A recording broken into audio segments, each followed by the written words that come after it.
47-yard line. Complete to Allen. 44, yes. And he's going to be about 2 yards short, and the Jackets are going to have to punt.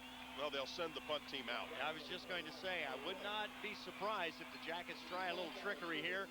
You know, the season's down to 1 quarter and 1 minute and 45.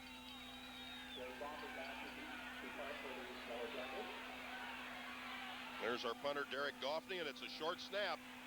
Paul Neves is hit for a loss. Troy smelled it coming, and they'll take over right there.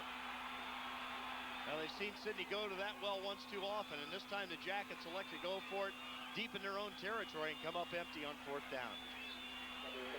Risk reward, probably something you need to try. It is something that Sidney has tried throughout the season. They've had good success. Well, sure they have, but you've also got to believe that Troy, with the preparation they have, and also you don't just end up looking at the 3 films immediately preceding. They've seen Sidney other times during the year by scouting other opponents. So they wouldn't have been a stranger to that. Trojans carry the footballs. It's loose, but that'll be ruled down by contact, as once again, that'll be Matt Dahlman carrying the mail. Well, we talked about the number of points that Troy puts up on the board, but you can see how they're able to do it. So many times they end up playing on a short field. Here, once again, great field position. They take over the ball on the Sidney 37-yard line. 2nd down, 4 yards to go. Again, Troy very much in command, 32-16. Final minute of the 3rd period. There's a dive to the left.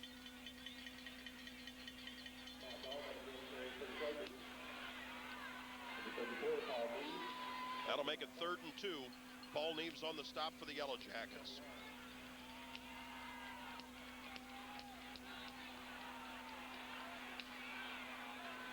Clock continues to move, 32 seconds to go until the end of the 3rd period.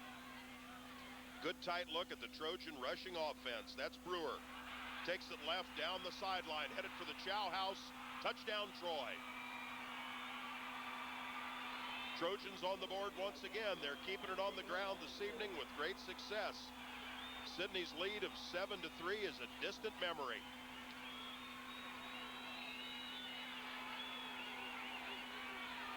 And the Trojans now in the process of running up another pretty good score. 38-16, Trosel will try the extra point. That will be point number 39.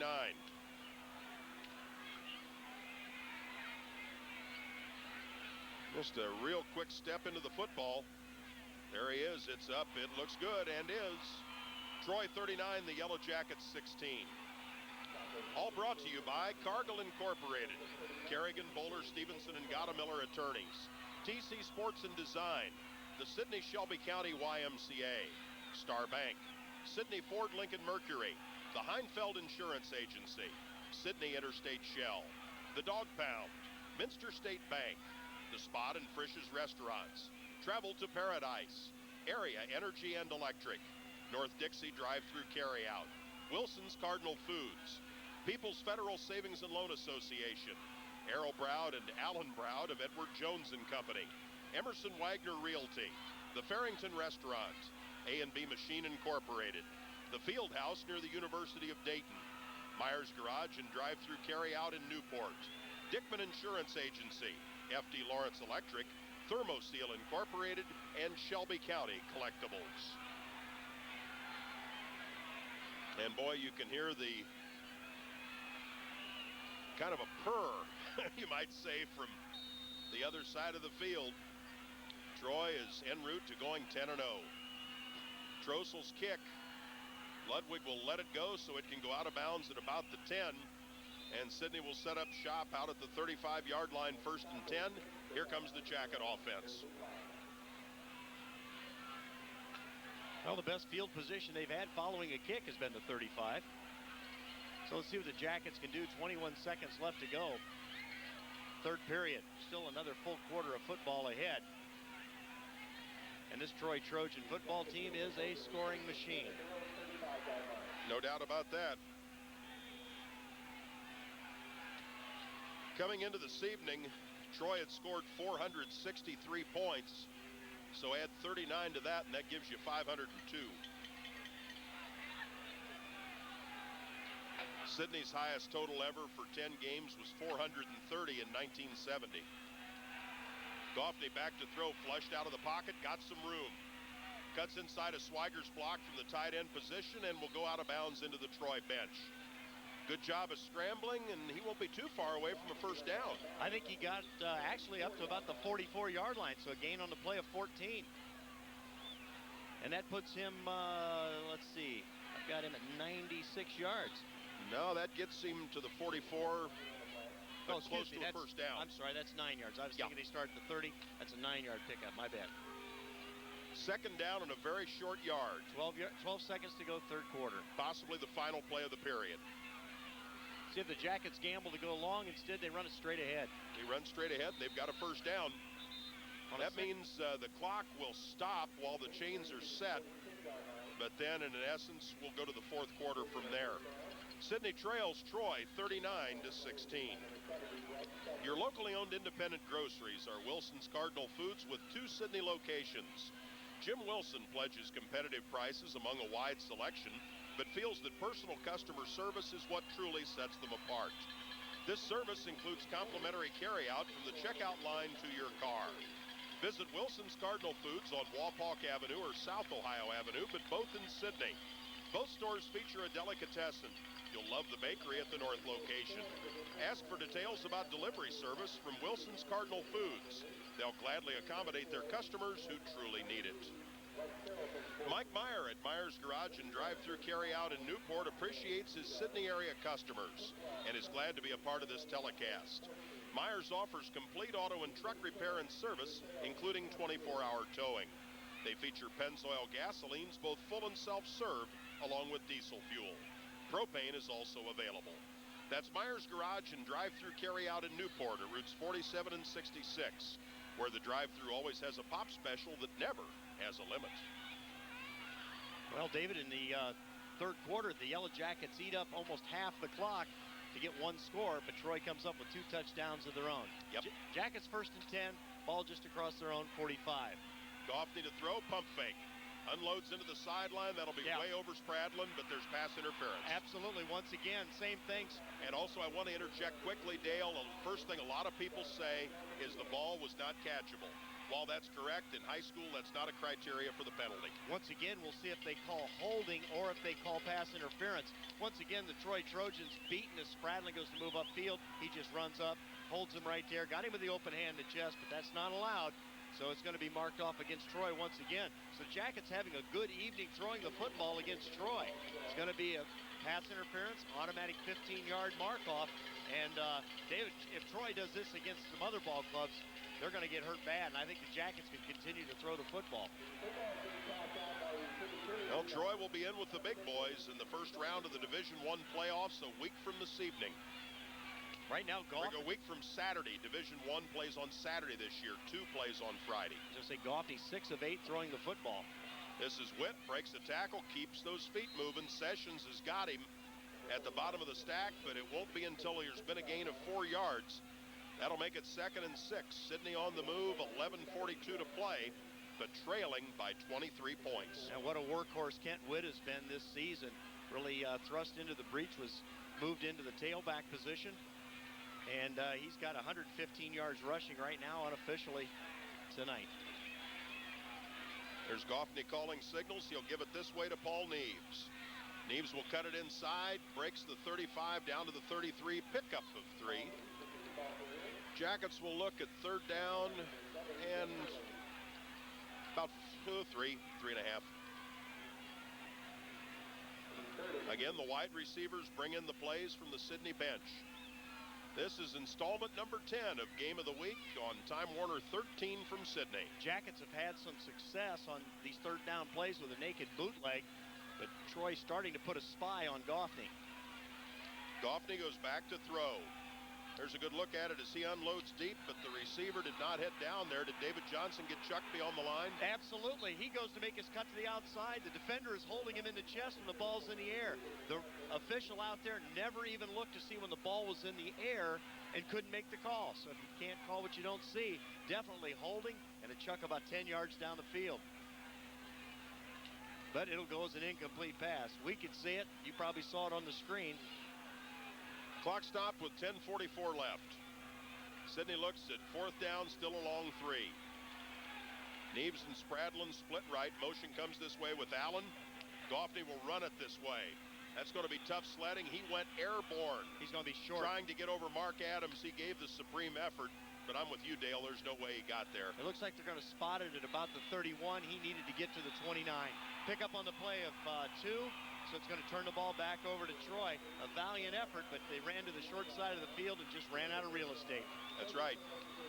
Now the vaunted Troy ground attack will have a singular goal. They wouldn't mind scoring, but they just love to kill some clock and look forward to next Saturday night. Yeah, something I discussed at halftime with John Wolfinger, who stopped by to visit a little bit, and that was he felt that Sidney could throw the ball on Troy pretty much at will if they wanted to. And I would have to agree, and once again, Troy just trying to play pass interference all the time against the Yellow Jackets wideouts. Ben Ratterman makes the stop on Dahlman as he'll take it up to the 39. If things stay status quo in Troy's region, or even if Troy is going to get a lot of points here tonight, that very easily could vault them into first place above Toledo St. John's.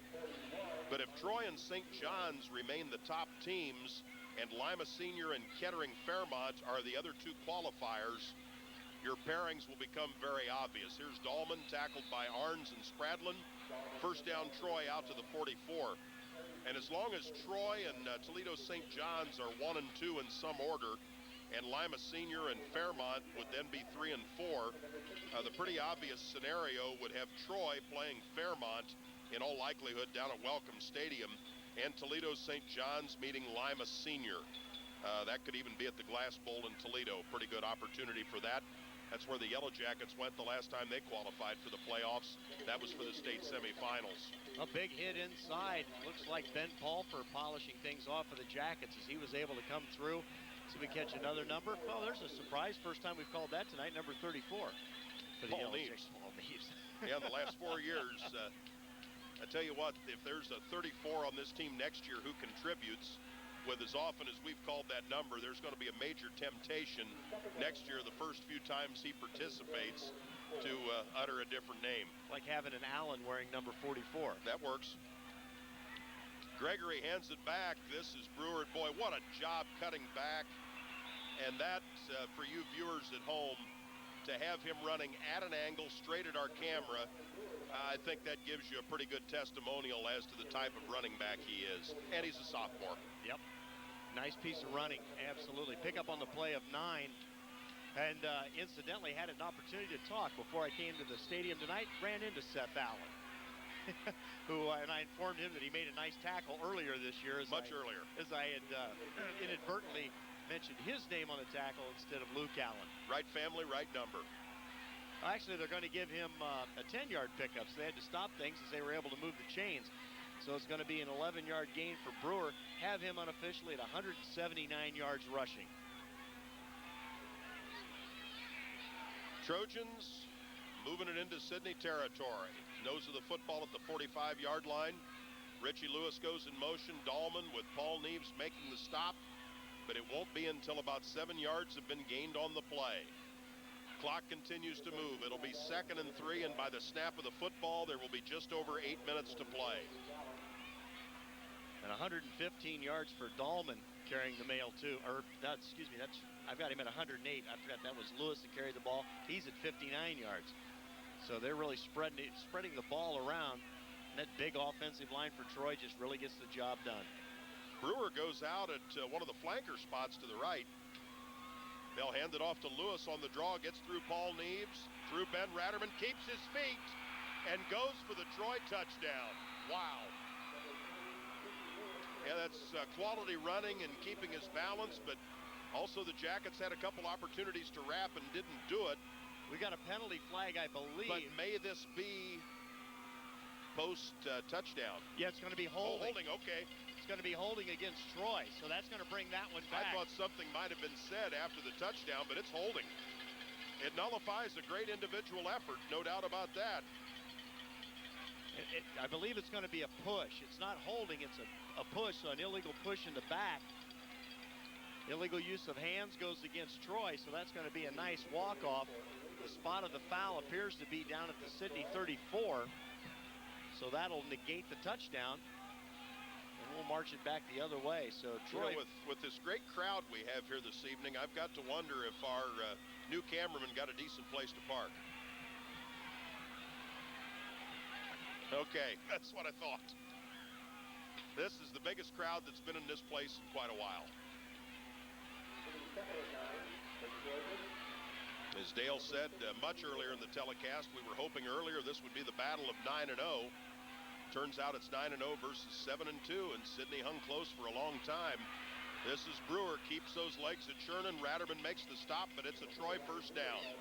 He's going to pick up 10 on the play as they go right up the gut. The Yellow Jackets gambled that time and brought Spradlin in from the right corner to come on a blitz.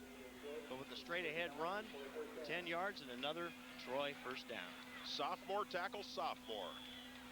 Trojan first down at the 35-yard line. Clock moves with 7:45 to play. Troy 39, Sidney 16. Gregory hands it off once again. That doesn't go very far. Dahlman. Yes, it is. They've got one new running back into the game. 40, Ben Drake, who's a senior. Probably trying to get a few seniors into the lineup.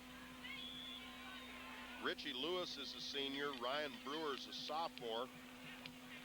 Gregory, the quarterback, is a senior. Dahlman's a junior. As we said a year ago, the best three running backs for Troy were freshman, sophomore, junior. So it doesn't take brain surgery to realize that a year later it's sophomore, junior, senior. And two of those three, of course, coming back. They'll need to get somebody new at quarterback. But this is Brewer. He wants to throw. Puts it up deep.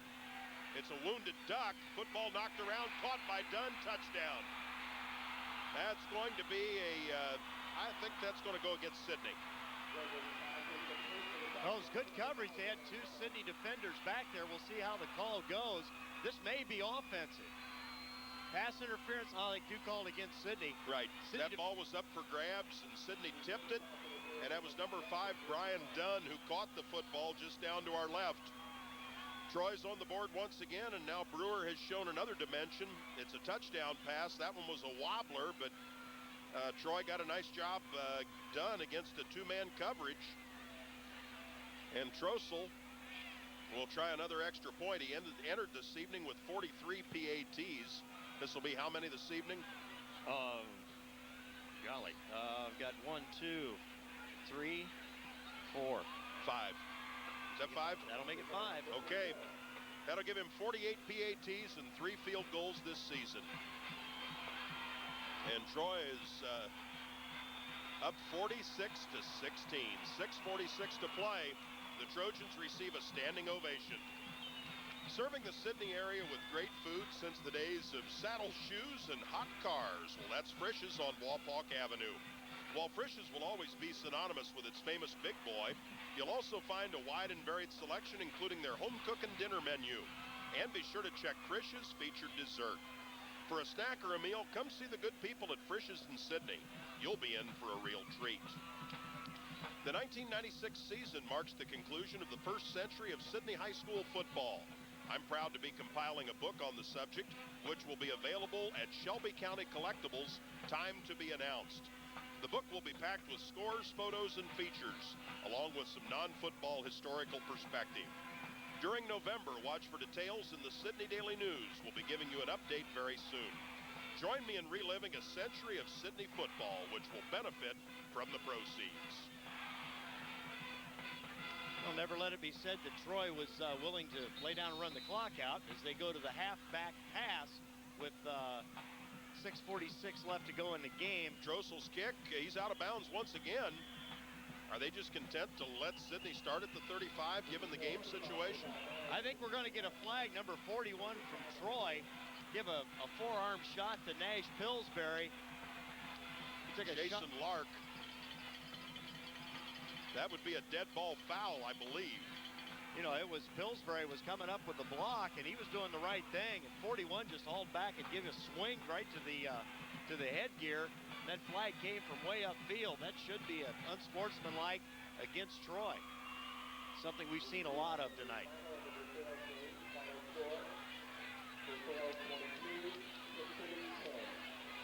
Versailles having a little bit of a struggle with Tip City tonight. That's interesting. I believe that's There's unsportsmanlike and there. ejection. Yes. And ejection. I thought it was going to be a disqualification. Now, guess what? That kid can't play in the first 2 playoff games.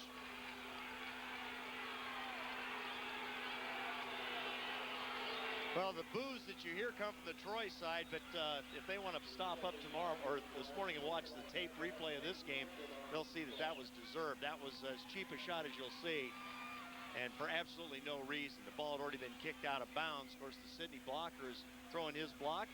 Was well within his rights. The Troy player held him and cuffed him one right upside the head. That's not the way you play the game of football. And he'll get to watch the game street clothes for the next couple of weeks. Yep. And a 15-yard walk-off again against Troy. 115 yards in penalties. And it takes the football smack to midfield. Dead in the middle. 6:46 to go. Jackets back on offense. They'll try to make this score look a little better. Right now it's 46-16. Sydney had an early 7-3 lead. Jackets twin receivers to the right. Troy deploys a similar number of defenders. Goffney gives it off to Witt. Heads left. That'll be Yusuf, 92, making the stop, and then over the top came 30, Stockslager. So the Trojans will stop that one after a gain of only about a yard. It looked like there was a lot of running room up inside, but Witt tried to go laterally instead of cutting it straight up. And he was brought down, as you mentioned, a pickup on the play of only about a yard.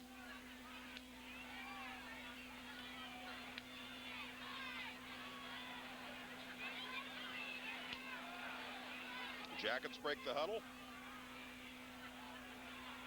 Ball just into Troy territory.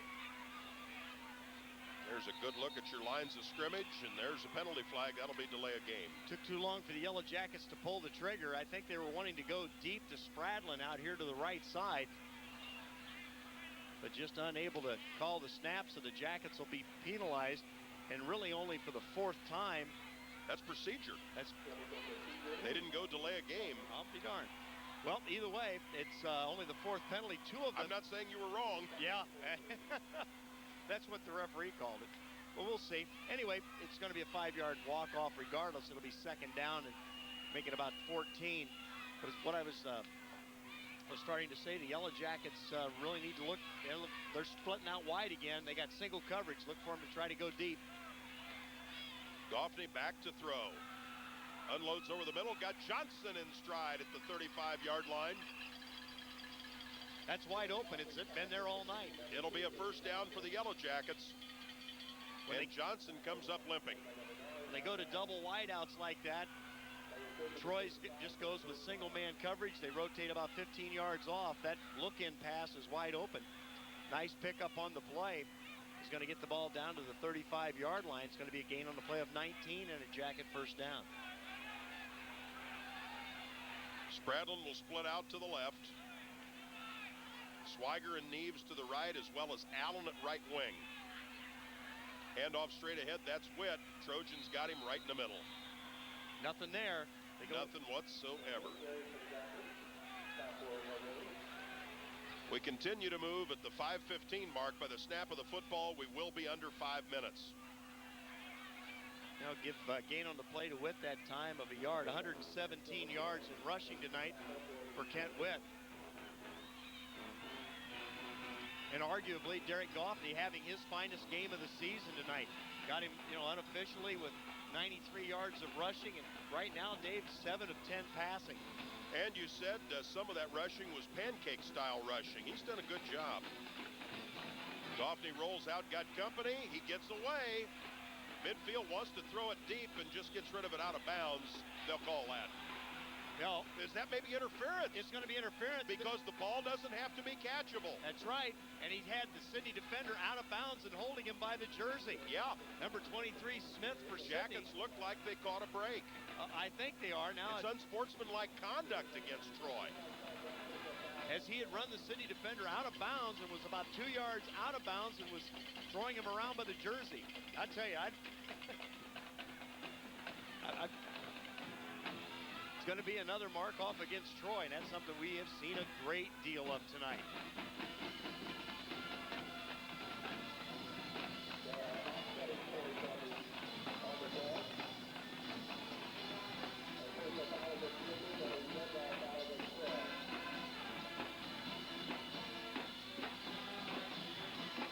Now we've got timeout, and it's taken by, by the Yellow Jackets. This comes with 4:39 to play.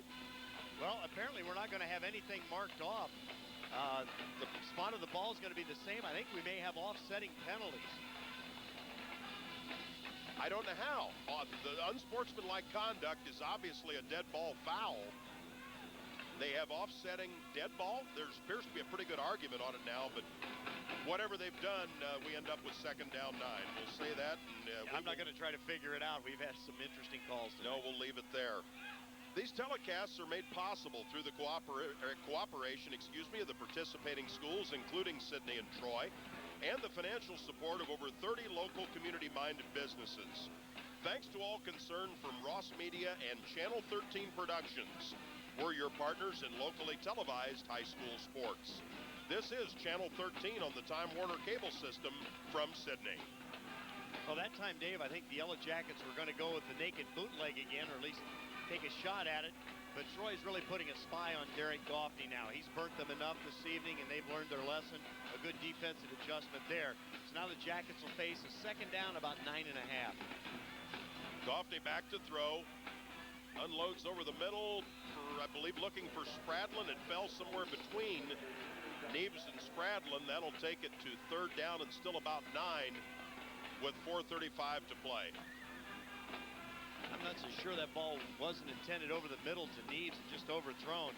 It's hard to say. That one was just not close to anyone to really make that call properly. 4:35 left to go in the ball game. There are a couple of downs here to see if Sidney can keep this moving and perhaps go on down and score a touchdown. Johnson back in the game, top for screen. Goffney rolls, unloads to Neves on the screen. Picks up a good block from Bickle, gets to the 30. Runs over one guy and will be forward progress halted at the 26. Good run that time by Neves as he set up his defender. It's going to be real close to a 1st down. They're going to be about a yard shy.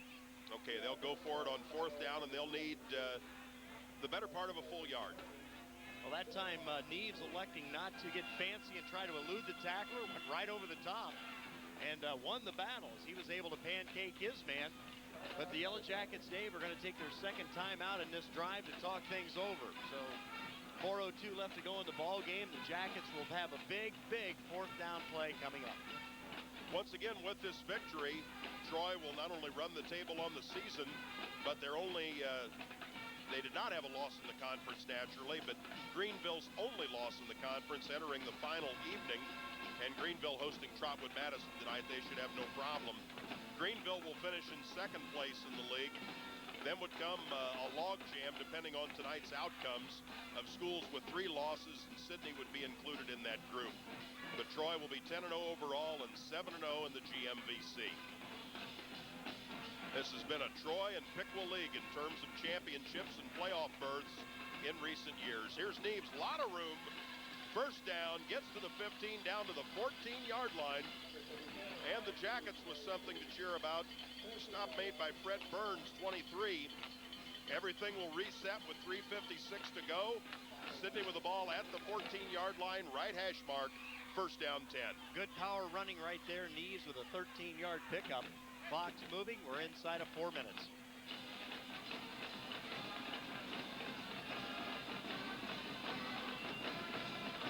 Here's Goffney from the hash. Hands it off. Witt takes it down to about the 10-yard line.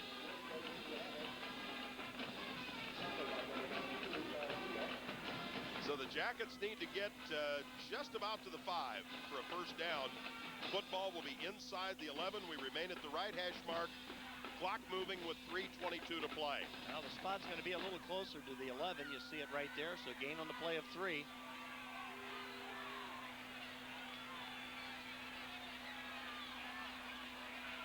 Goffney hands it off to Witt. trying to run straight up the back of 55, Ryan Moran, the Jackets center. Looks like he got down close to the 7-yard line. If that's the case, that's going to be a pickup on the play of about 4. He'll look at 3rd and 2. Well, actually, they'll see where they spot it closer to the 8. Be nice to see the Jackets punch one in, as Troy had only given up 71 points all season. 34 of those had been in the conference. So if the Jackets...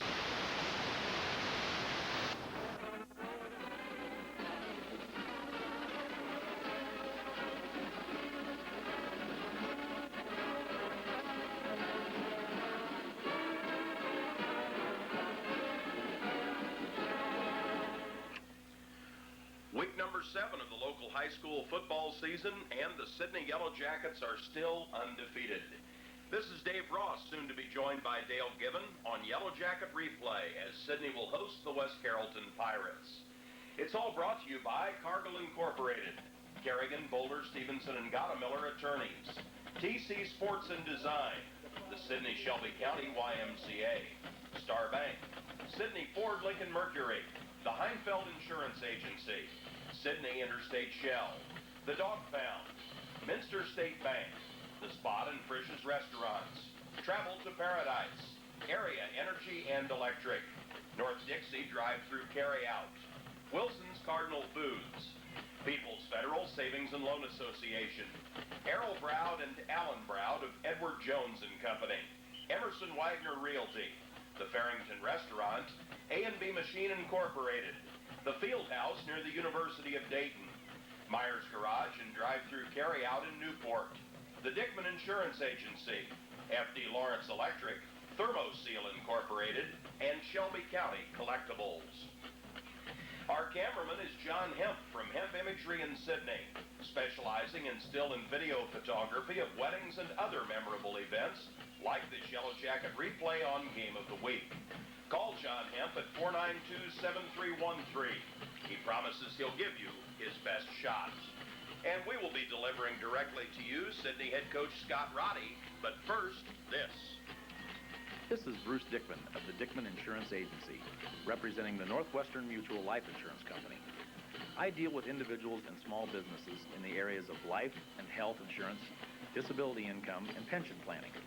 I'm located just south of People's Federal in downtown Sidney, at the corner of Ohio and South Streets. I'll be glad to meet with you to discuss your personal or business situation. Call me, Bruce Dickman, at the Dickman Insurance Agency. While I have your attention, I'd like to extend an invitation on behalf of the Sidney Vespa Quarterback Club. If you'd like to review tonight's game film with head coach Scott Roddy, you're welcome to join us this Tuesday night at 7:30 at the Sidney Moose Lodge. A brief business meeting precedes the film. We also encourage you to join the Vespa Quarterback Club in support of Sidney football. We're joined by Yellow Jacket head coach Scott Roddy. Scott, the trip to Northmont last week, tough football game, but offensively the Jackets really got the job done. They really did. You know, I was really pleased to go over to Northmont. It's a tough place, one of the toughest ones we've played in since I've been here, and to go over there and get a real strong team. They played a lot of juniors, and they're very big and solid and well coached. And you know, we were their homecoming dance, so that was a real big win, one of the biggest ones this year. You know, it ranks right up there with Pico, just for the fact we've not beaten these guys in 2 years. We got to go to their place and play them. Another tough road schedule, and the kids responded well and did a nice job. You felt good about the Yellow Jackets' intensity. You have some reservations about how assignments were carried out. Well, you know, defensively, you know, when you go against an option football team, you've got to be assignment sound. And our kids played hard and they played aggressive, but they got a little complacent about some of their assignments and tried to do too much, cheat and tackle the wrong people and go after the wrong people. But, you know, it's one thing tonight seeing the same type of offense. You know, we've got to be very sound with our option responsibilities. The Jackets' running game just seems to get better. It really does. I mean, it's a tribute to those big guys up front. You know, Ohio State's, their guys are considered the big uglies. Our guys aren't really that ugly. They're pretty good-looking guys, and they're big old boys. And I tell you, as you watch that film, you just saw it move more and more and more and more on that offensive line, pushing their defensive line back. And when you got good backs like we do, you know, we're making them look real good up front, and that's a big key. And as a matter of fact, it was Kent Witt enjoyed his 260 yards so much he treated the whole offensive line Monday to a big lasagna dinner. So, there's appreciation. Those boys back here know where their bread's buttered, and that's that front line.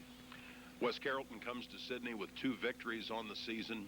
They made a coaching change headed into this season, and it looks like they're playing with a good level of intensity and playing overall some pretty nice football. They really are, and it's a team that you can't overlook, because if you do, they'll come up and bite you real quick. Offensively, they're going to run the unbalanced wishbone, the same look we got against Northmont.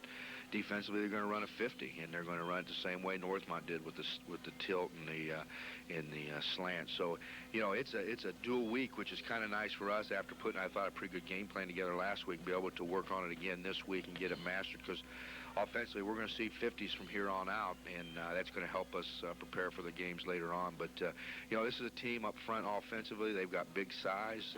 They're going to wear on you. They're not going to ever back up from you. And defensively, they're a little smaller up front, but they're quicker, and they like to penetrate and do some different things. So it's going to be a big test for us this week. Overall health of the team, including the prognosis within a couple of weeks on David Johnson. Well, David may be back tonight.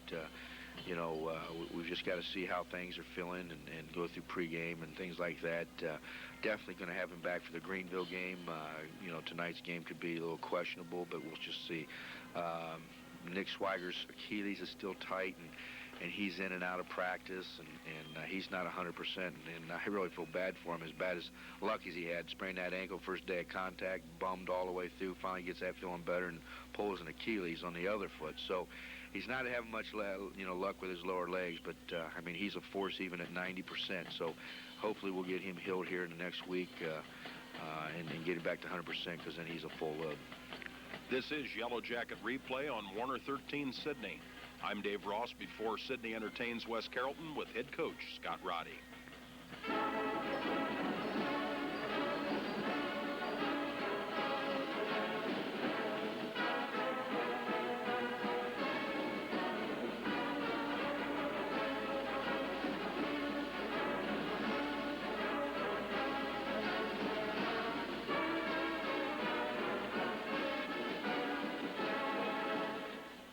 Live from Julia Lamb Stadium, Yellow Jacket football action on Yellow Jacket Replay. Dale Given, and an important football game comes up next week, Sidney at Greenville, but West Carrollton's the order of the day this evening. And as you say, that's something the Yellow Jackets can't forget and should not look past. The Pirates from West Carrollton, they come in here with only a 2-4 record.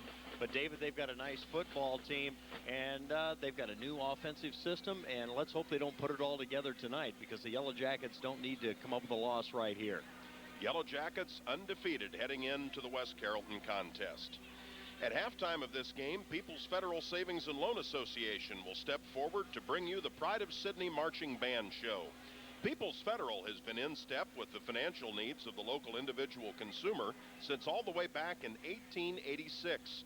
That's a full 10 years before high school football made its Sidney debut. Their downtown Sidney location was designed by the legendary Louis Sullivan and opened in 1917. People's Federal specialties include home mortgages, various checking plans, savings accounts, certificates of deposit, and consumer loans. People's Federal congratulates the young band members who will be performing at halftime. They're an equal opportunity lender. They look forward to seeing you at halftime. Sidney High School football and the F.D. Lawrence Electric Company are just about the same age, with a very slight longevity advantage going to the Yellow Jackets. F.D. Lawrence is an electrical wholesale distributor, specializing in General Electric power distribution equipment and the factory automation components of the Allen Bradley Company. F.D. Lawrence Electric looks forward to many more decades of serving the expanding Sidney market from their newly expanded and renovated home on South Vandemark Road. Doug Christie and his staff are pleased to back the Jackets here on Warner 13. The 1996 season marks the conclusion of the first century of Sidney High School football, and I'm proud to be compiling a book on the subject, which will be available at Shelby County Collectibles. The book will be packed with scores, photos, and features, along with some non-football historical perspective. During November, watch for details in the Sidney Daily News. Join me in reliving a century of Sidney football, which will benefit from the proceeds. Dale, the Yellow Jacket ground attack never more pronounced than it was at Northmont last week, but yet this is also a team that when the time comes has the ability to put the ball in the air. Well, they can, Dave, and one of the things that Sidney did when they faced Piqua, and that was their opening game in league contest, they decided they were going to go with the date that brought them. They're going to go with the offensive line, and it spelled success. They power footballed down the field, and they came up with a big win. They've stayed with that, and I think they need to, and they should do that again tonight. They have the type of team that's going to wear you down, but if they need to, they can put it up, and I wouldn't be surprised to see Sidney throw the ball a little bit more tonight than they have in the past.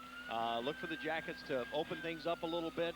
They feel like they want to feature some new players, and if we get David Johnson back, they're going to want to get him the football. Tell you another thing, I would think that West Carrollton may be thinking along those same lines, and I know that's what the Sidney coaches are thinking. Consequently, the first Sidney offensive play tonight will be as simple as it gets.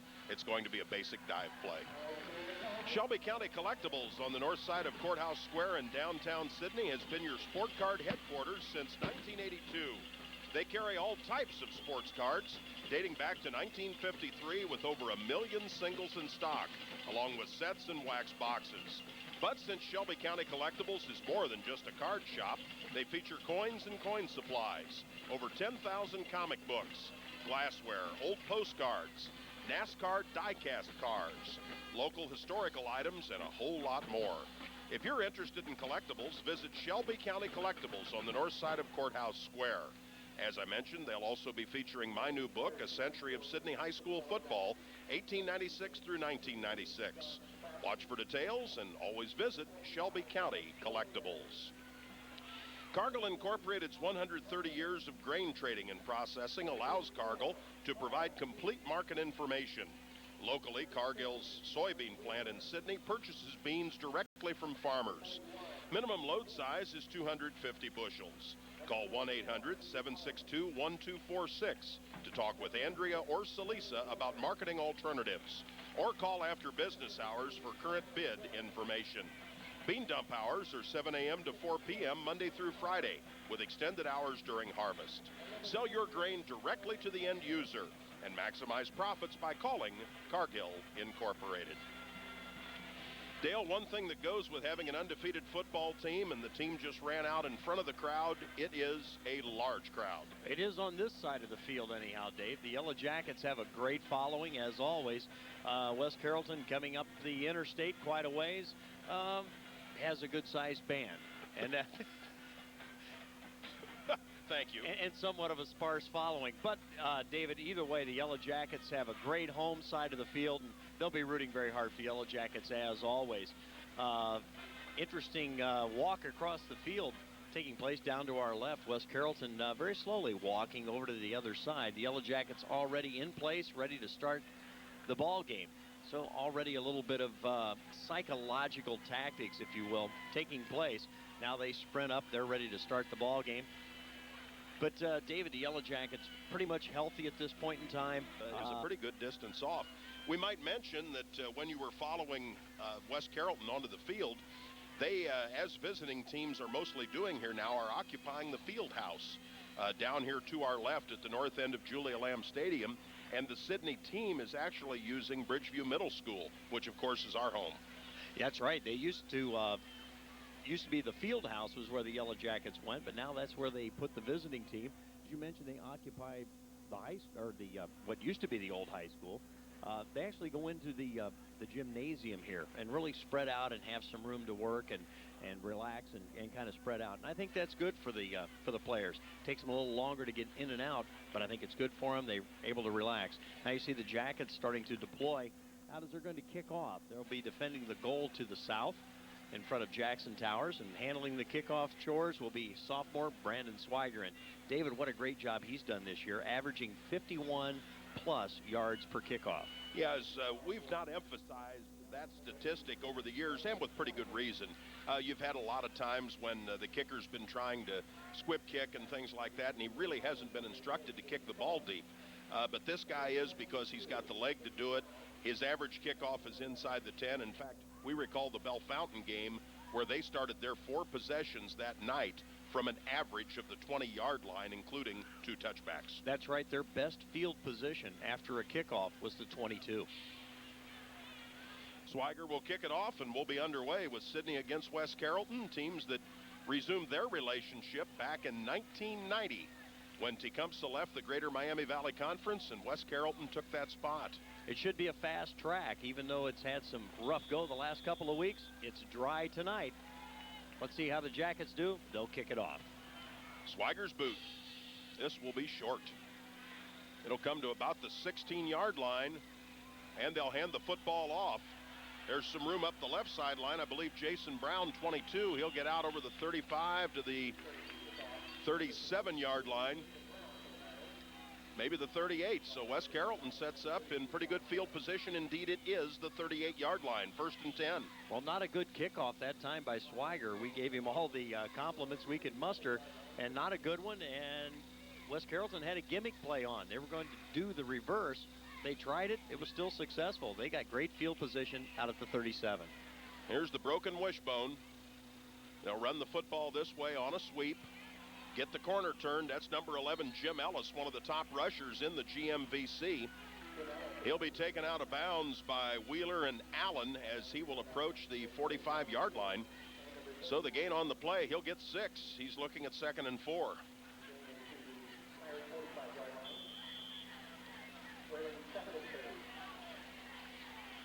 And we'll make it 2nd and 3 as that football is all the way to the 45-yard line. It's squarely on the 45. Jim Ellis, an average of 4.4. This time carrying the mail right into Brian Billing and company is John Stomoff, number 33. He will get 1 yard out of the 3 that were necessary. The Pirates look at 3rd down 2. They're under the direction of a new head coach in Kevin Kerr, who succeeds longtime head coach Bob Brigatti, who still teaches at West Carrollton, but now is on the coaching staff at Centerville. Kerr has a college background, but he opted for what is more of a secure situation, going to a high school. He was coaching, I believe, as a coordinator at a small college. And very simply put, financially, you're a lot better off to go to a high school. And he likes the opportunity at West Carrollton. Back to throw, they've got a completion, they've got a 1st down. That's Stomoff off the toss from Darren Holbrook. We're going to have a penalty flag, Dave, as the tackle was made actually out of bounds. Pillsbury coming up and making the tackle. Just as he came out of bounds, the flag was thrown. I think we're going to have unnecessary roughness against the Yellow Jackets. No doubt about it. That's the signal from our referee.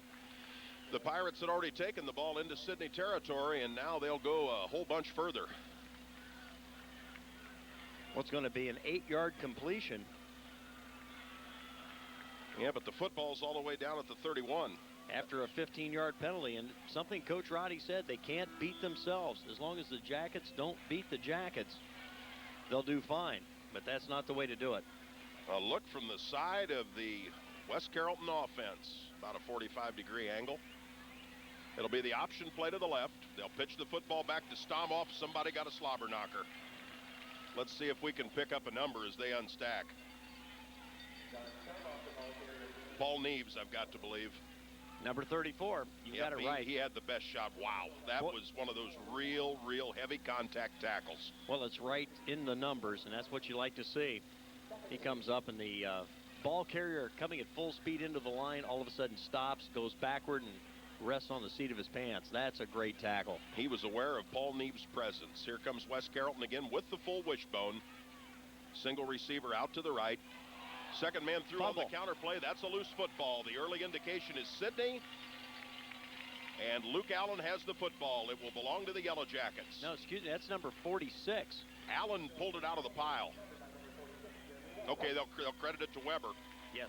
Allen ended up with it in his hand. He may have stolen it from Weber after possession was established. But I know who I saw have the football. That's a West Carrollton fumble. So the Jackets will take over. They go immediately to the line of scrimmage with 9:47 to play in the period. West Carrollton has only lost 3 fumbles all season coming into tonight's ball game. No doubt about that. Here's Van Tilburg trying outside West Carrollton with the good penetration. We told you it'd be a very simple play to start, and West Carrollton was ready for it. There will be a loss of a couple of yards on the play with that tackle by Stomoff, who's seeing double duty tonight for the West Carrollton Pirates. Football will be back at the 27-yard line after initially starting at the 30. It's 2nd and 13. Well, looks like they're going to jam the line, try to make the Jackets pass to beat them. Split backs, receiver to the right. Hand off to Van Tilburg. He'll sweep it to the right, and again, pretty good contact at the line of scrimmage. He gets back to the original line of scrimmage. And that's Stalmoff once again. It'll be a pickup on the play of 3. They're back to 0. It's going to be 3rd down and 10. Gain 5. Oh, excuse me. Well, he got across the line. I thought he was tackled right at the 30-yard line, but he got up to the 32. 3rd down 8. Jackets needed for possession. Goffney rolls out, got some protection. He'll unload. That's over Kent Witt out at about the 40. And for Sidney on their first possession, it's going to be 3 and out. So the punting unit goes onto the field. It's going to be 4th down and 8 to go. And Dave, Jackets didn't look real crisp. We've seen them start every game this year, very strong offensively. And this time, 2 running plays that West Carrollton was able to snuff. Incomplete pass. Goffney will be the Sidney punter. Not much of a rush. Here's the boot. It should roll forever. Picked up at the 29-yard line. Heading left is Jason Brown. He returns the football for the 2nd time tonight and will get it out to the 35-yard line. West Carrollton football, 1st down 10 at that point. Well, a 40-yard punt and a 6-yard return. Goffney, one of the leading punters in the conference. In fact, he's in position number 3. 35.5 is his raw average, but his net average might be the league leader, although we don't have that stat available. Sweep comes this side. That's Jim Ellis. He's able to turn the corner, but lost his footing. He was ticketed, I'd say, for about a 6 or 7 yard gain, but fell down immediately in front of Brian Billing back at the 38-yard line. So that's only going to be a pickup of 2. He was almost tackled in the backfield, as you saw, for about a 3-yard loss, but he was able to break free. John Spradlin made a nice play as he fought off his man, made the tackle, was able to force that ball back inside. Gain on the play of 2. Jason Cook splits all the way to the left out of your picture. We got his shoes. We got the other 10 guys, and here comes a running play as per usual. That's Stalmoff, tackled by committee. Big play right inside by Ben Palfer as he took his man and several others and ran right into the hole. Nowhere to go. Good tackle, loss in the play of a yard. Makes it 3rd down 9. Jackets really got the job done there. See if Sidney can stop the Pirates right here, get the football back, and get the scoring underway. As we get a nod in agreement from our cameraman. A little bit of confusion on the West Carrollton formation as Stalmoff will now split out to the left. They got trips out to the left side. Right, including a left wing. Holbrook back to throw, has to scramble, forget it. That'll be a loss of about 3. Pursuit from behind by 66, Mike Arns. Let's see who's at the bottom of that stack. Once again, it's going to be 3 or 4 Yellow Jackets. Paul Neves got there. Weber. Nice play for the Jackets. They'll force West Carrollton to punt the football away on 4th and 12. So a gain of 2 on West Carrollton's first play, and then consecutive losses will result in their first punt of the evening. Their punter, Steve Schoenberger, averages only 30.1 for the season. See what kind of a snap he gets to work with first. A bullet, but he doesn't handle it.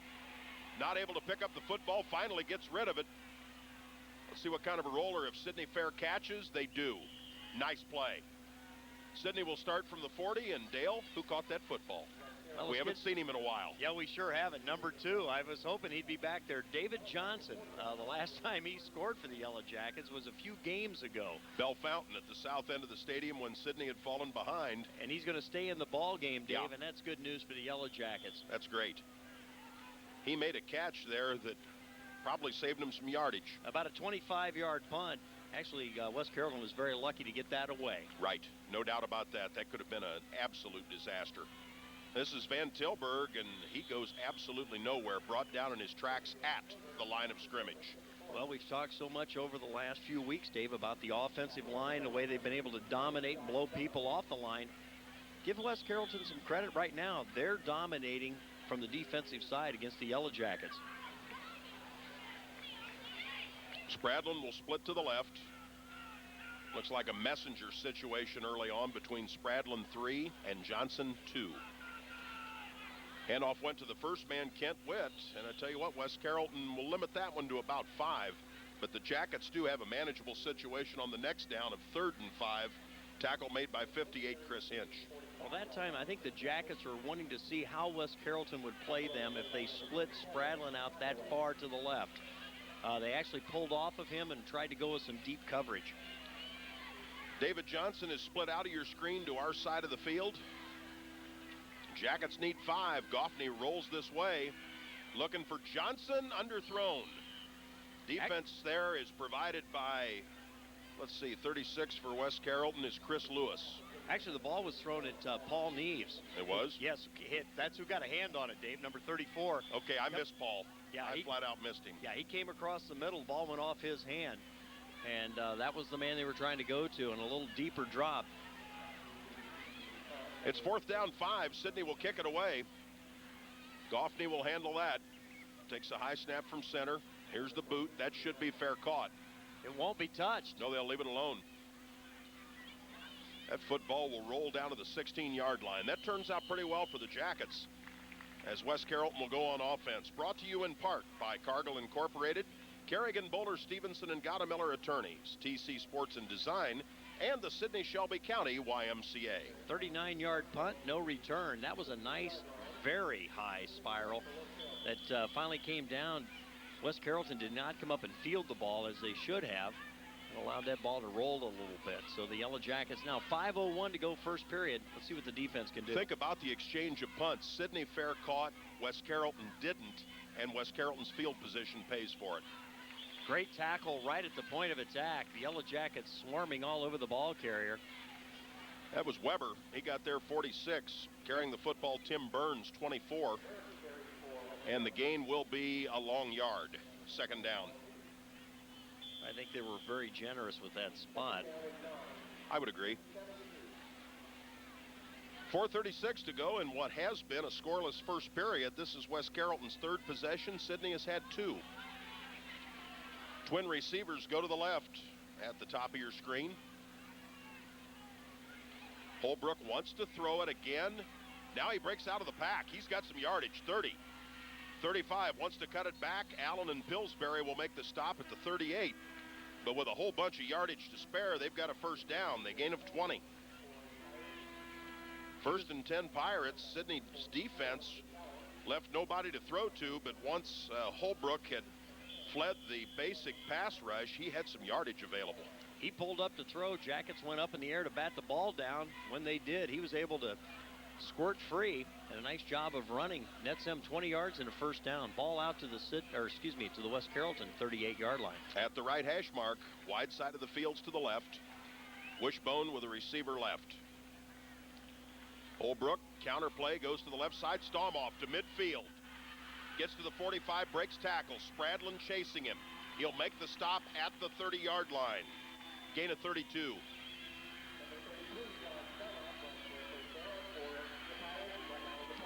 So West Carrollton with an excellent start.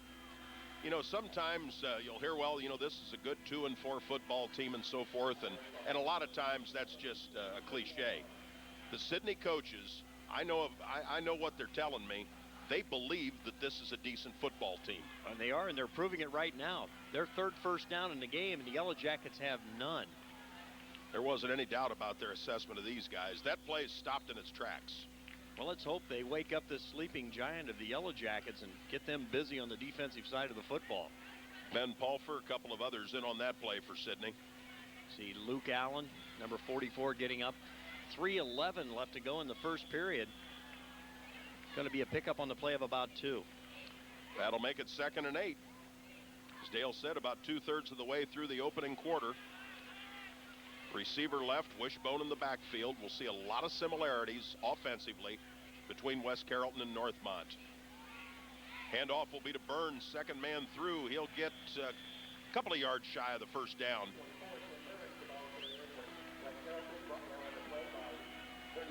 Looks like he picked up about 5. That'll be the pickup on the play. It's going to bring up 3rd down and 3. 3rd and 3 in 4-down territory. I remember back in thinking about a field goal. The last play of the game in 1976 at West Carrollton, their kicker hit a field goal that won the game, and somebody ran into him, broke his leg on the same play. That's been 20 years ago. That time carrying the football, Holbrook, the quarterback, appears to have 1st down yardage, but yes, it is. He's inside the 20, getting down about the 18-yard line, we'll call it. So the 3rd down is converted. They would have looked at going for it on 4th anyway. Dale, as you pointed out, it's their 3rd 1st down on this sequence, and they did garner an earlier 1st down. Sidney's been 3 and out on a couple of occasions. Right now, the defense needs to stiffen. Handoff Burns. Can't knife through. He may have picked up a couple of yards. That will be the extent of it, no doubt about that. Weber at the bottom of that pile, 46. You see him getting up. Also coming up, Paul Neves. Of course, number 34. We'd like to mention that tonight is homecoming. Festivities taking place well in advance of kickoff. Wendy King is the queen, Ben Pulfer the king.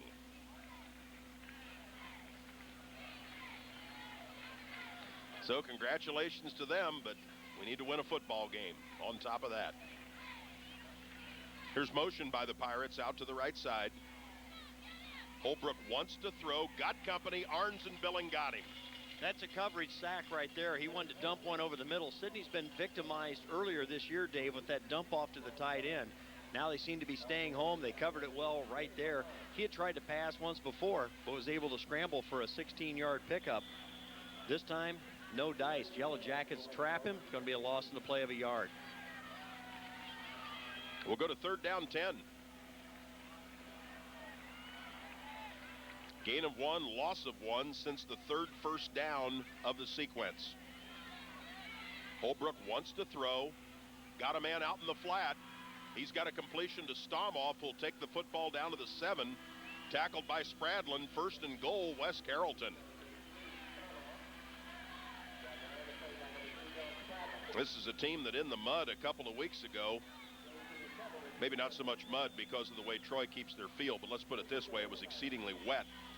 Fell to Troy 59-0, but it was 16-0 almost before you knew it, and it was a night when everything went wrong early for West Carrollton, and not really a good night to get a gauge on what they might be able to do.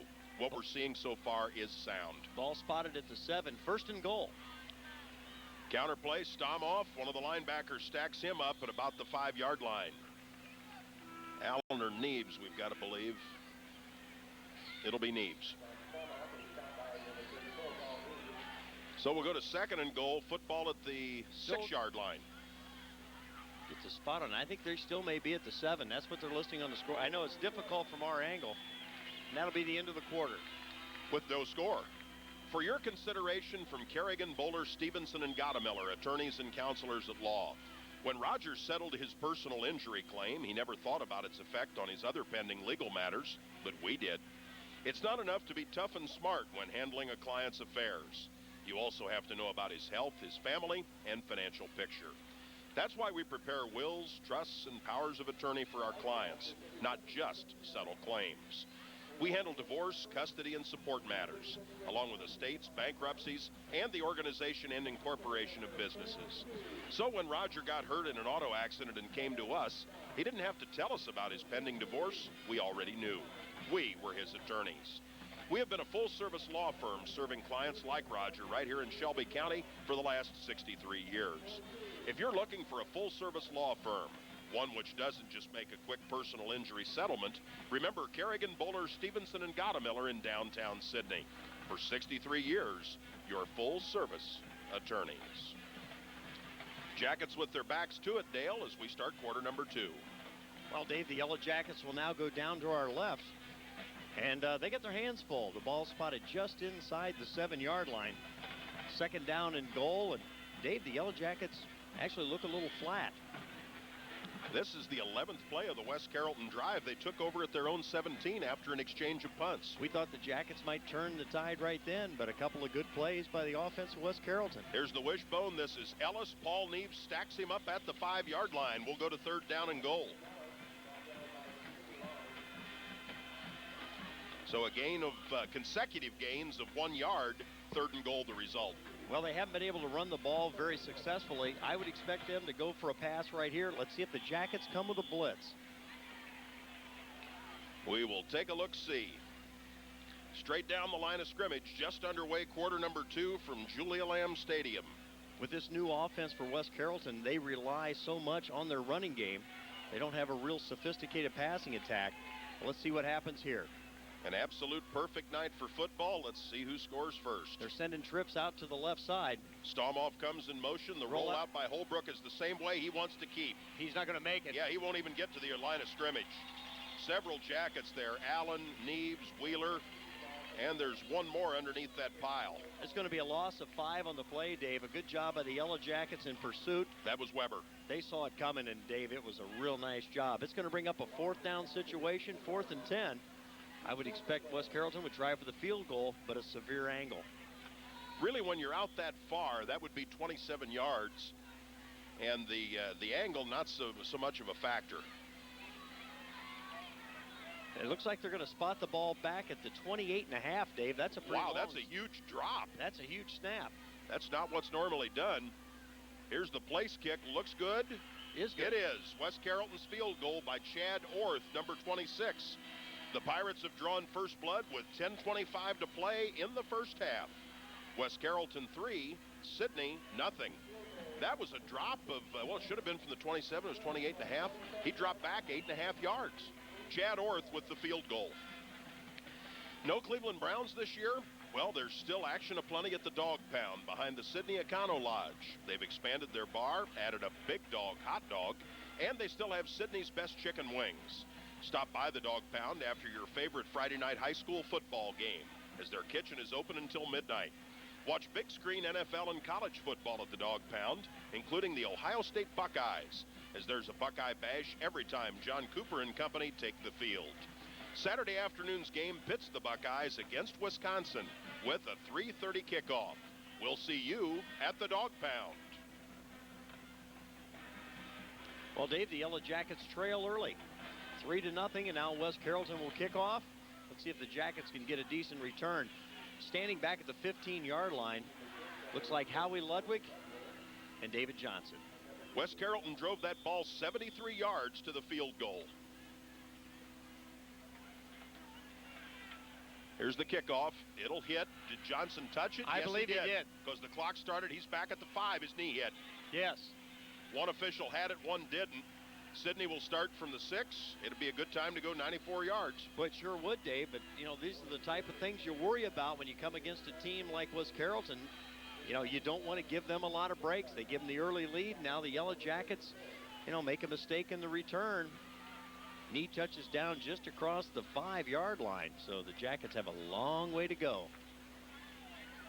We'll call it the 6. Nose of the football about a foot away. 3-0 Pirates. Johnson splits right. Goffney at the helm. Sidney moved. Yes. That'll be half the distance. Football back to the 3. We'll start 1st and 13.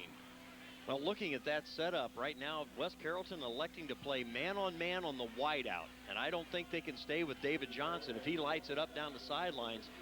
And they have no safety back. They've jammed them all in the box. They've got like 9 men within that line of scrimmage. One guy split out against Johnson, another guy, you know, just playing like middle linebacker. They've got a whole lot of folks up tight. Johnson hasn't played since the 2nd week of the season. This is week 7. Motion comes to this side. Goffney wants to throw. He's looking at Spradlin. Spradlin's open. There's the toss. That's picked off. Interception, West Carrollton out at the 23 or 24-yard line. Let's see, that's 33 Stomoff. He'll go off the field this time and will not operate at running back.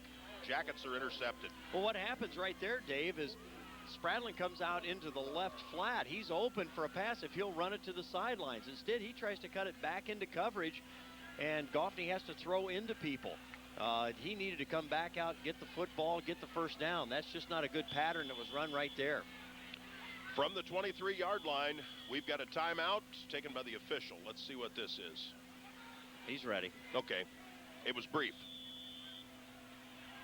A turnover. Second turnover in the ball game. A fumble by West Carrollton. The Jackets get nothing out of that. And now an interception against the Jackets. West Carrollton in business once again. 1st and 10, ball on the Sidney 23. And the clock doesn't start until the snap. Miscommunication, but it ends up being a quarterback draw that I'm sure was not by design. That's a loose football. We see some beanbags fly at the 10. Weber's got it. Sidney gets the There's ball the back. signal. Sidney's got the football. What a major break, Dale. Well, that time, Holbrook just split right up the center, but when he was hit, 3 Jackets put the hat on him. There was no way that was by design, but he sure made a nice gain out of it, but fumbled the football after a pickup of 13. He picks up 13 yards, but when he was hit, Dave, 2 people picked him in the air. The third person stripped the football. Nice job by Weber coming up with it. The Jackets back in business. They dodge a bullet. Let's see if they can finally get this offense cranked up. They dodged a grenade. 10:05 left in the first half. Sidney goes from their own 8-yard line. 1st and 10. Goffney handed the football straight ahead. Kent Witt got to the 10. That'll be about the extent of it. A pickup on the play of about 2. And, you know, Dave, after the week he had last week, West Carrollton's got to be keying on him big time. The Jackets are going to need to mix things up a little bit, maybe come in with something a little different. Bringing the play in from the sidelines for the Yellow Jackets, number 23, Ryan Smith. Let's see what the Jackets do here. He split to the right side. Wing to the left. Split backs are offset. This will be Van Tilburg over the 10, gets out to the 14-yard line. He was tripped up by Chris Hinch, 58. So Sidney will look at 3rd down and about 4 yards to go. They'll split the difference, but they need to get something right here and keep this drive alive. West Carrollton, their last possession, or excuse me, the possession, the scoring possession, which was 2 possessions ago, they drove 73 yards in 13 plays to take a field goal. Possession play for Sidney on 3rd and 4. Goffney got some room. He sure can. He's got plenty of room. Oh, but he stops. He looks like he's got it. It's going to be close. Up to defend him was Tony Duff, number 20. That spot is good for a 1st down. Boy, Dave, right there, all he needed to do was just lunge ahead. He had the 1st down, but he pulled up to try to fake, and he was brought down. Good second effort, though, was able to net the 1st down. Pick up on the play of 5. Yellow Jacket 1st down. They're 1st in the game. That's a big factor, as we're only 8:42 till halftime. Here we'll get a look almost straight down the line of scrimmage. Well, you look at what's happening. You got David Johnson split out wide to the left, and that guy's got single coverage. Yes, he does. I think the Jackets will be aware of that shortly. This is Van Tilburg, 25-30. He'll get to the 35, 36-yard line with the stop being made by Chris Hinch. That's a 1st down. Good running room and a good piece of running. 17-yard pickup right there for Van Tilburg. Right, it takes you from the 19 out to the 36, and if nothing else, that's breathing room. It sure is, and it gives a little confidence to the Yellow Jacket offense. They've really been stuttering and stammering here quite a bit starting out this ball game. Spradlin is split this way. Sidney will rotate the tight end and the wing over to the left. Goffney hands it off to Witt, and he'll get sacked for a loss. West Carrollton got some good penetration that time from 67, Josh Duncan, who is among the league leaders in tackles. He just shot right through and brought Witt down. His key completely was wherever Witt goes, you're going to be there. I think the Jackets need to take him out of the play, decoy him, start going with Van Tilburg. It may be time to throw the ball to Johnson. Johnson will split wide right, and Van Tilburg will come just inside of him as a flanker. Right now, West Carrollton with only 5 people up on the line of scrimmage, really looking for the pass. Here's the draw. Goffney slips it off on the draw. That's to Witt, and Witt will only get 3. So we're looking at 3rd down, 8 yards to go. Jackets with another possession play. They converted the last one, but it was only 3rd and 4. Time remaining till halftime, 7 minutes, 5 seconds. We will have the Sidney Band Show for you at halftime, as well as our halftime wrap-up.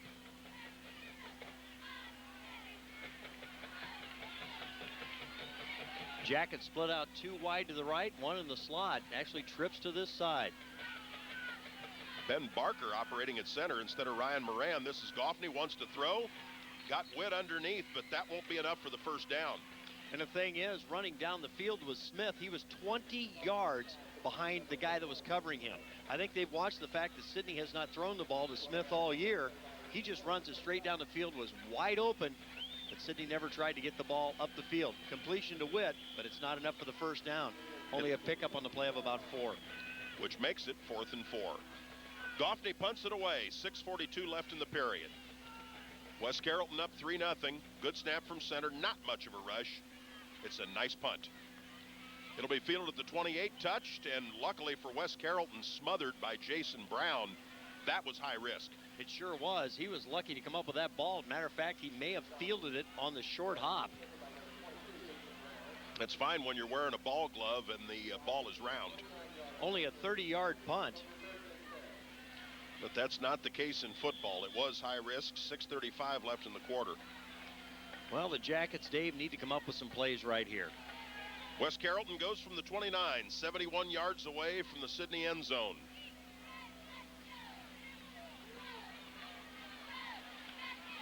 They'll hand it off to the right side. That's Ellis, who will be dropped in his tracks. Ben Pulfer. It looks like he got up to the 30-yard line. Going to be a pickup on the play of about 1. We can handle that. Let's compromise, Dale. 1.5 feet. As we take a look across the way, that looks about right. Yep. It'll be listed officially as a 1-yard gain. Clock continues to move. 6:07 to go. The Jackets, Dave, really need to turn this West Carrollton team around right now.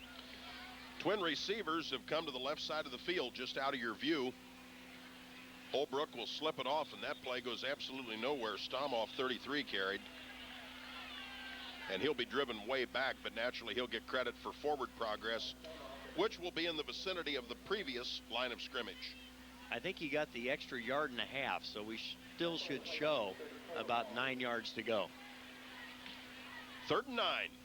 Big play for the Sidney defense in terms of the offense having a chance to score before intermission. Well, this would be a great time for the defense to make a big play. And like I said, this is an ideal time to shoot those middle linebackers. Jackets have had some success in the past few weeks coming in with the blitz. Let's see if they come on this one. A lot of folks in the box. Split backs and a broken wishbone. Holbrook rolls out. That coverage is good, and it's a coverage sack. Paul Neves. They only had 2 people out on the Exactly. That was going to be my observation, Dale. And deep, the Jackets had double coverage down there against Tom Summer. Well, they've got trainers going to be coming out. There's a Sidney injury right now. It appears that Ryan Wheeler down for the Yellow Jackets, and they're going to bring the coaches out to tend to him, Dave. 4:53 left to go, but as you mentioned, as the receiver tried to run his out pattern, great coverage that time by Spradlin. Number 3, you see there on the screen, had great coverage. There was nowhere for the quarterback to throw. Holbrook had to eat it, and he goes down. It's going to be a loss on the play, Dave, of about 7 yards. Ross Media, in cooperation with Channel 13 Productions, is pleased to bring you the exciting football action of both the Sidney Yellow Jackets and the Lehman Cavaliers right here on Time Warner 13. Our game of the week can be viewed every Saturday morning at 9. You're now watching West Carrollton at Sidney. Next week, it's Lehman at Tip City. We hope you'll join us often, and we'll set your VCR to record future presentations. Then you can create your own replays while watching at your convenience. These telecasts are made possible through the cooperation of the participating schools and the financial support of over 30 local community-minded businesses. Thanks to all concerned from Ross Media and Channel 13 Productions, your partners in locally televised high school sports. Our next Yellow Jacket action on the tube after this evening will come up on Saturday morning, October 26th at 9 a.m., Vandalia Butler at Sidney. In fact, we're doing the Yellow Jackets 3 of the last 4 weeks of the regular season. We don't like to see this, Dale, but it looks like some extra assistance is being requested. Starbank offers a team of checking accounts that rewards you for banking with them. Each account offers a wide selection of checking plans to match your lifestyle and meet your specific financial needs, including checking accounts that pay interest. You can also add extra value to your StarBank checking account with the Smart Choices Benefits Package. For complete details about StarBank checking plans and Smart Choices, ask your StarBank representative. StarBank, bank without boundaries. Member FDIC. Well, Ryan Wheeler, 52 participations so far this year for the Yellow Jackets coming into tonight. You see him being helped off the field, and they're isolating those legs and not letting him stand on anything. And when you said the key, legs plural. Yes, they're holding both of them up. They're not letting him walk off. So we'll have to see exactly what the prognosis is, and we'll rely on somebody else. 2 weeks ago when the Yellow Jackets played here on the muddy field, he went off late, had a stinger on a tackle, and was taken to the hospital to be checked out. So it appears like right now, unfortunately, his evening may be over for the Yellow Jackets, and that's unfortunate. He's had a great season thus far for the Yellow Jackets. Pirates will punt it. Good snap from center. Here's the boot. That'll be a short one. They'll want to stay away from that. No, he caught it. That's a nice move. For the Yellow Jackets, that's 30. Howie Ludwig took it up the sideline. I didn't think he was as shallow as he was when that ball was first kicked. And I thought with the shortness, they'd let it go. But he got up and made a very good play to catch that ball on the fly and on the move. Sidney's got great field position. Position due to that at the 24-yard line. Well, Dave, we've talked so many weeks, the Jackets need to come up and make that play on a short kick. That time Ludwig came up, fielded it on the fly, only a 20-yard punt, and what a great return. He's brought down at the original line of scrimmage. So the net, which is so important, is 0. They go with Witt right up the gut again, Dave, and no doing by Wes Carrollton. They're really playing tough on the inside. The Jackets need to change the game plan, come up with something new. It'll be 2nd down 9, and the clock by the time of the snap will be right around 4 minutes to go in the first half. Brandon Swiger, a definite field goal threat, but Sidney wants the lead to go to the locker room. Well, they sure do. 4:15 left to go, clock moving, but plenty of time for the Jackets to get a score. They're bunched tight with the exception of Spradlin. There's the delay to Van Tilburg. He is wrapped up in a big hurry. That's Ash Fogel, number 76. He's their premier defensive lineman. Made a nice stop there, and that'll be a loss of 3. We'll go to 3rd down 12. Well, they've been studying their film. They know how to beat the Jacket offensive line. Jacket's trying to go with some counters, some misdirection, but nothing's working right now. It's time to get a fire lit under that offensive line, blow some people off. Well, there isn't much doubt we'll see a pass here. David Johnson splits left. Van Tilburg will be inside of him. They got double outs to the left. And a wing. Oh, they should be able to nail this one. Goffney will hand it off to Witt. He'll head left, and he's going to be met by a bunch of people. You need to throw the ball when you've only got 2 people out covering your wideouts. That's wide open there. They ran right into the wide side of the field. Wes Carrollton with a good job defensively. And I think they're too far away for a field goal. This is back at the 27-yard line. That would be a 44-yarder, but they'll try it. Brandon Swiger with his holder, Ben Ratterman, will come in. Well, we've seen him kick in practice. Well, just down at Piqua a few weeks ago, a 40-yarder with plenty of room to spare. He's got the leg to do it. Let's see if he can deliver and tie this game. This would be 44 yards. The school record 45 by Tony Wildermuth. It's out of the hold of Ben Ratterman. This will be a long one. Ball's down. The kick is up. He hooked it left, and the distance also may not quite have been there. So the football will be taken over by Wes Carrollton following the missed field goal. Our sponsors include StarBank, Sidney Ford Lincoln Mercury, the Heinfeld Insurance Agency, Sidney Interstate Shell, the Dog Pound, Minster State Bank, and the Spot and Frisch's Restaurants.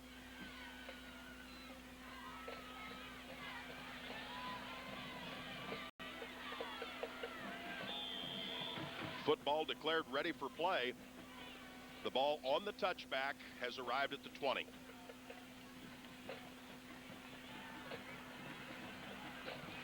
Pirate football still with a 3-0 lead. We now only have 2:38 till halftime. Wishbone formation, second man, loose football. No. Thought the way he twisted down, that might have been flying out of there, but that was not the case. That was Jim Ellis, number 11. And he'll pick up 3. almost 4. Second down. A good piece of running right there. Ellis was able to spin free, pick up a couple of extra yards. Yellow Jackets have their hands full. Yes, they do. It's a decent football team. I've known Doug Mesher on the West Carrollton staff for quite a few years. He's a native of Versailles. I'll elaborate here in a moment. Dive play to the left side, and that will not go anywhere. That time it's 24 Tim Burns, and he was met immediately by Paul Neves, and let's see, also Luke Allen. Good tackle. But Doug Mesher is a pretty straight shooter, and he told me, he says, this new coach has been an excellent change for our football program.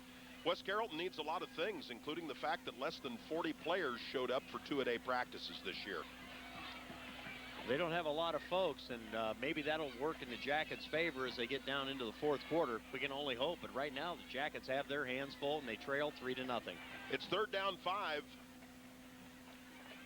Sidney stops them here. They could turn this thing around still before halftime. Jackets sent some people. Holbrook kept the football. He didn't want to. He wanted to hand off, but yeah, once again, you got to have somebody to hand it to. And they had all taken off the wrong direction. The Yellow Jackets able to come up with a big tackle, and Holbrook real slow getting up. Excuse me, that's number 58. That's going to be Chris Hinch. Yeah, timeout for the Jackets. That's an excellent time to take it before the punt that'll come with 1:03. More of our sponsors include Travel to Paradise, Area Energy and Electric, the North Dixie Drive-Through Carryout, Wilson's Cardinal Foods, People's Federal Savings and Loan Association, they'll be along at halftime, Errol Browd and Alan Browd of Edward Jones and Company, Emerson Wagner Realty, the Farrington Restaurant, A&B Machine Incorporated, the Field House near the University of Dayton, Myers Garage and Drive-Through Carryout in Newport, the Dickman Insurance Agency, FD Lawrence Electric, Thermoseal Incorporated, and Shelby County Collectibles. Well, Dave, just over a minute left to go until halftime. Jackets trail by 3, and right now they either need to come up with a block punt or a good return. And let's see if the Jackets can put the ball in the air. They really haven't tried to throw it much, but they haven't had much success running it either. It's 4th and 1. Pirates will boot it away. Number 11, Jim Ellis, will handle it. Jackets want to field this one and get it back. The last West Carrollton punt netted 0. Well, the Jackets should be in West Carrollton territory. He isn't even careful how he drops the ball. There's a fair catch called. Johnson touched it. It's loose. And that should be a penalty because he didn't have room to catch it. He didn't have a place to catch it. And I can't believe it. In fact, I wouldn't doubt that he made contact with some West Carrollton Pirates as he went for the football. So back at the 38, West Carrollton will retain possession. Oh, that's not the right call. I'd like to have an angle behind the receiver, but my initial impression is with you, Dale. Well, there were 4 or 5 West Carrollton players he's running into. You have to give him 2 yards to catch the football. And there's no way he was allowed to come up unimpeded. And that's unfortunate. That's going to be a Sidney fumble. And that ball will go over to West Carrollton. Right, because the West Carrollton possession had ended, so it is a Sidney fumble. 55 seconds. Sweep to the right side with Ellis. Witt doing a good job trying to turn that in. He'll ultimately make the tackle, but it's going to be after a gain of about 7 or 8 yards. Well, the clock will stop with 48 seconds, Dave, but West Carrollton's got to feel really thrilled at this point in time. They've had everything go their way thus far. Everything they've needed to have happen has happened. But there's another thing. When everything goes your way and you're only ahead 3-0. Eventually, the coach is going to get a hold of his players and wake them up. Let's hope they do that at halftime, and let's hope that it's only 3-0 at halftime. That play carried out of bounds, so that has the equivalent of a timeout. Now with 48 seconds, 2nd and 1. Jackets really ganging up at midfield. Ellis comes in motion toward us. Penalty flag. Did he turn up too soon? No, actually, we had movement from the right tackle of West Carrollton. Did a little bob. It took a long time for the referee to call that. I saw the bob, and I thought, gosh, I saw somebody move. Finally, they called it. But that'll be a 5-yard penalty. That's only the first call against West Carrollton. And, Dave, the Yellow Jackets have only had 1 penalty as well. So, you know, we've had a few games this year. The Piqua game comes to mind where there were very few penalties called. But right now, the Yellow Jackets still trail by 3. And we're approaching halftime, just 47 seconds away. 2nd down 6. Even though there were 48 seconds on the clock when the last play started. Yeah. Handoff back the other way. That's still going to be shy of a first down. The Jackets will stack that one up with 40 seconds. Clock's going to continue to move. West Carrollton's got to be happy right now to be leading by 3, so they'll just try to run the clock out. Yeah, Stomoff carries it out to the 47. We're inside 30 seconds when this is going to get whistled ready for play. Matter of fact, we're at 25. And they do not have to snap it. It's their choice. I would doubt that they would try. Their choice. And no more of a hurry than they're in to get to the line of scrimmage. Well, but they're up there now. 11 seconds, 10. They'll get a snap. Yeah. Just a straight handoff goes to the second man, Ellis. He's going to pick up about 10 yards on that carry, Dave. And the chains will move. Now they'll take a timeout. But the thing is, if they're interested in a timeout now, they should have been more interested in clock management prior to the previous snap. They've taken the timeout. They will have one more play. It'll be from the 42-yard line in Sidney territory with a 3-0 West Carrollton advantage as time winds down in the second period. It's my pleasure to welcome Sidney Ford Lincoln Mercury to this telecast in our series on Game of the Week. Be sure and mention when you see those good folks out there, Christina Bixler and everybody, Greg Rickey and Pete Gerace and a lot more, you be sure and tell them that you're aware of their sponsorship and you appreciate it. Sidney Ford wants you to save time and money with the factory authorized clearance sale that's on now. Any new Ford car or 96 Ranger truck on Sidney Ford's lot includes free rust proofing. This is only for viewers of this contest between Sidney and West Carrollton. Tell them you heard it here. You'll save more time and money than ever. Sidney Ford Lincoln Mercury is across from Walmart just west of I-75. See them while selection is best and be sure to mention this telecast.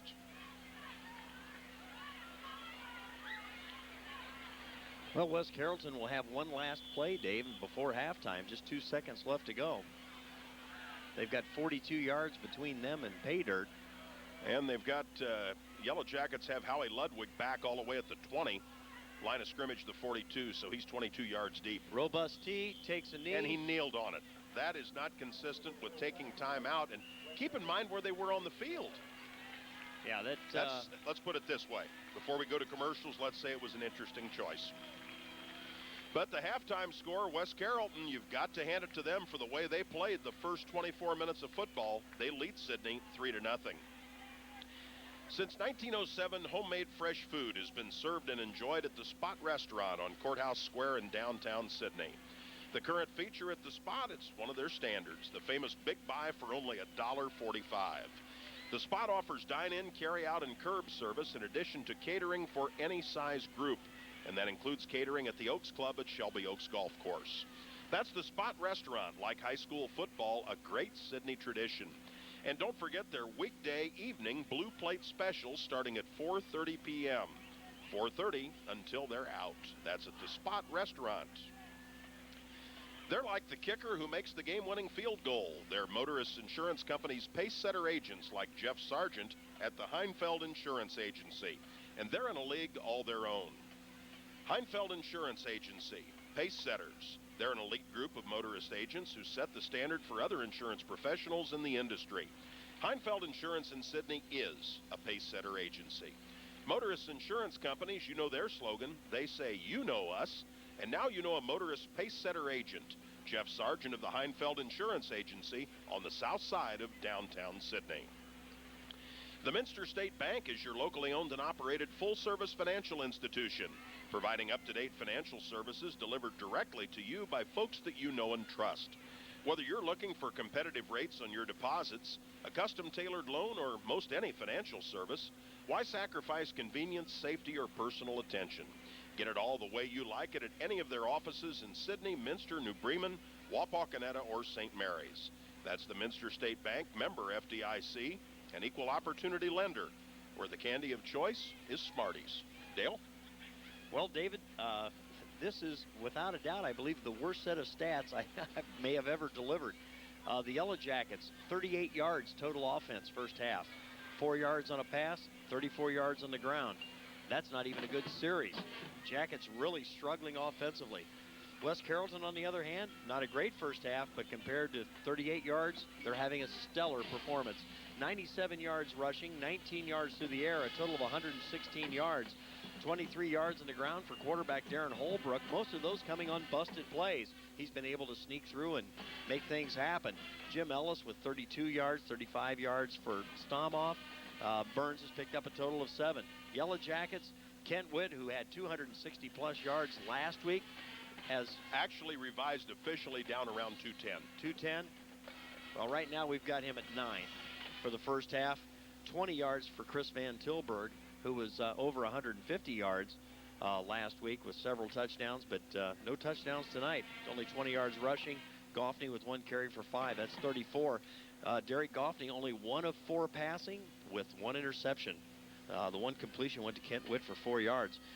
David, it's 5 first downs for West Carrollton, only 2 for the Yellow Jackets. It's easy to see. The Jackets are not sharp tonight, and they trail by 3 here at halftime. The only score, that was a field goal kick by West Carrollton at the 10:25 mark. Chad Orth kicked it from 29 yards out. It's 3-0. Jackets will get the ball to start the second half. And Dave, let's hope they can get things fired up right there. And let's hope just down the hall a little ways and 1 floor down that they're waking up the Yellow Jackets and get them ready to play the second half. The West Carrollton Band is performing in the background, and in a few moments we'll be joining the Sidney Band. We like to be specific about that we're not talking over the top of the local band show. We're giving you our regular halftime report. But when the local band is out there, whether it's Sidney or whether it's Lehman, we're quiet and they're front and center. Cellular One is now AirTouch, and Area Energy and Electric wants to introduce you to cellular calling with a fantastic offer through Saturday, November 9th. Just sign up for 3 years of AirTouch service and receive absolutely free a free cell phone with free activation, free unlimited weekend calling for 3 months, and free AirTouch long distance also for 3 months. Some restrictions apply. See Andy Bergman at Area Energy and Electric just south of Lehman High School on State Route 29 in Sidney. Area Energy and Electric, your AirTouch cellular connection. Woody Sturm at the North Dixie drive-thru in Sidney is glad to support the Sidney Yellow Jackets and Lehman Cavaliers right here on Time Warner 13. North Dixie is your complete party supply headquarters, from beverages to ice to chips to charcoal, and those last-minute convenience items like bread and milk. You'll find everything you need from the convenience of your car at the North Dixie drive-thru, just south of I-75 on County Road 25A in Sidney. They're open daily at 10 a.m. with Sunday sales available. Also featuring all the Ohio Lottery games, including the twice-weekly Lotto. The North Dixie drive-thru also carries propane. Trade an empty cylinder for a full one at the North Dixie drive-thru. High school football has a great tradition in this part of the state, and the sound of the high school marching band is as much a part of the tradition as the game itself. That's why People's Federal Savings and Loan Association of Sidney will be pleased to put tonight's Pride of Sidney Marching Band halftime show into the spotlight, reflecting People's Federal's ongoing community involvement. People's Federal has been proud of the role they play in the local economy for over 110 years. People's Federal is an equal opportunity lender. They're locally operated. They will take this coming opportunity to present and salute the Pride of Sidney Marching Band.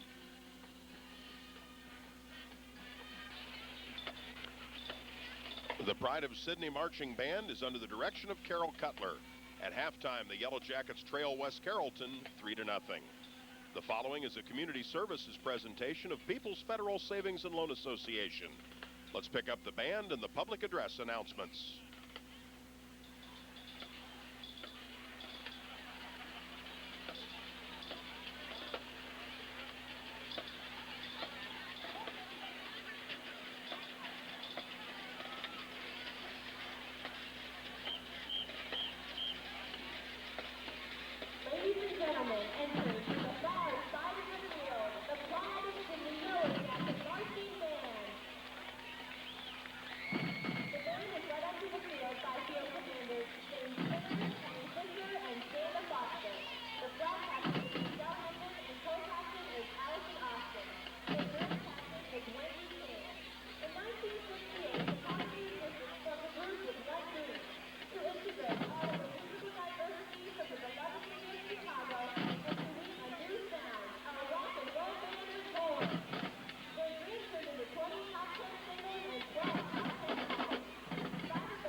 The group hit the limelight in 1971 with the top single, Day to the World.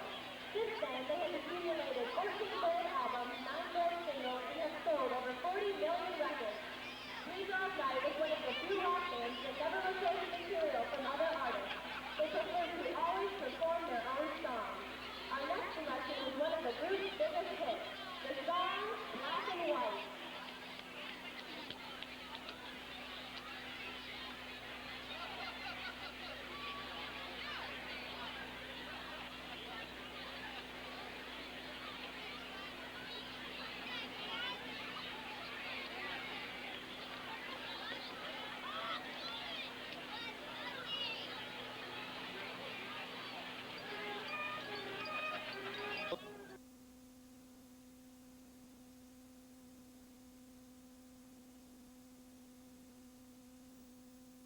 Nice return.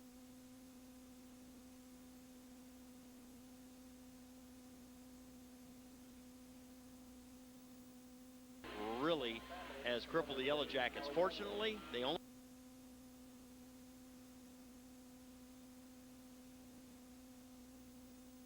The Yellow Jackets to kick off the evening, which is getting off to kind of a late start. Well, Dave, you look at the numbers, the Yellow Jacket defense has got to be pretty happy holding them to only 116 yards in the first half. But the Jacket offense has netted only 38, and that really has crippled the Yellow Jackets. Fortunately, they only trail by 3. Jackets will return the kickoff to start the second half. And now with the play-by-play, Dave Ross. Thank you, Chad Orth, who kicked the field goal that represents the margin at the moment. We'll boot it right here. Jackets have Ludwig deep, along with Spradlin, who takes the football at the 18, 20, 25, 30. Nice return up to the 33-yard line. Jackets will set it up in pretty good field position. Nate Hammond, 21, makes the stop for the West Carrollton Pirates. So here comes Sidney on offense. Well, Dave, we kind of talked at halftime and thought the Jackets needed to open things up in the passing game. You would think that David Johnson would be a part of that, but he's not starting the second half. Probably still be a messenger. Let's see where he is on the sideline. He is close to the coach, Yes. Roddy. Jackets do their rotation. Tight end comes to the right. There's a wing either way. There's motion this way. It's Van Tilburg on the sweep. He'll get over the 35 out to the 36-yard line. Pirates got some good penetration there. 28, Tom Summer in on the tackle. Summer makes the tackle, and no one blocked him, and he stayed right at the line of scrimmage. Jackets just totally missed him at all. Only a 2-yard gain by Van Tilburg, who leads the Jackets in offensive yards with 20 yards in carries in the first half. That's out of a total of 38. 361 for the season for Van Tilburg. Kent Witt with 734, so Witt would have a shot at 1,000. Trips to this side. Yes, and this time the safety does rotate over, so there are 3 guys potentially to cover.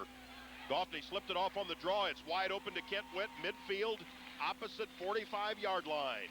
Well, it looks like the Jackets may have outguessed West Carrollton, Dave, as this time they show trips. Maybe we're going to pass. Went with a quick hitter. West Carrollton tried to outthink the Jackets. This time came with the coverage. Jackets went with the run. Good call right there. It goes from the 36 down to the 45-yard line. That's going to be a pickup on the play. 19. 19. That'll add. And a Jackets first down. Which has been a precious commodity tonight, Dale. We pointed it out in the first half. Jackets big possession to start this second half. Motion this way, handoff this way. Van Tilburg cuts inside. Good yardage down to the 41. So he'll pick up 4. You'll take that on first down. It goes to second down 6. The last Pirate on the scene, 27, Matt Hathaway. Real close to motion on that as Van Tilburg comes out of his stance but moves laterally or to the back just before the snap. Pick up on the play of 3. It's going to be a second down and 7 situation. Still 3-0 West Carrollton. Jackets rotate players from side to side. All it does really is change the tight end. There's still a wing either way, but this time you also get the motion. It's naked. Goffney the other way. Keep going.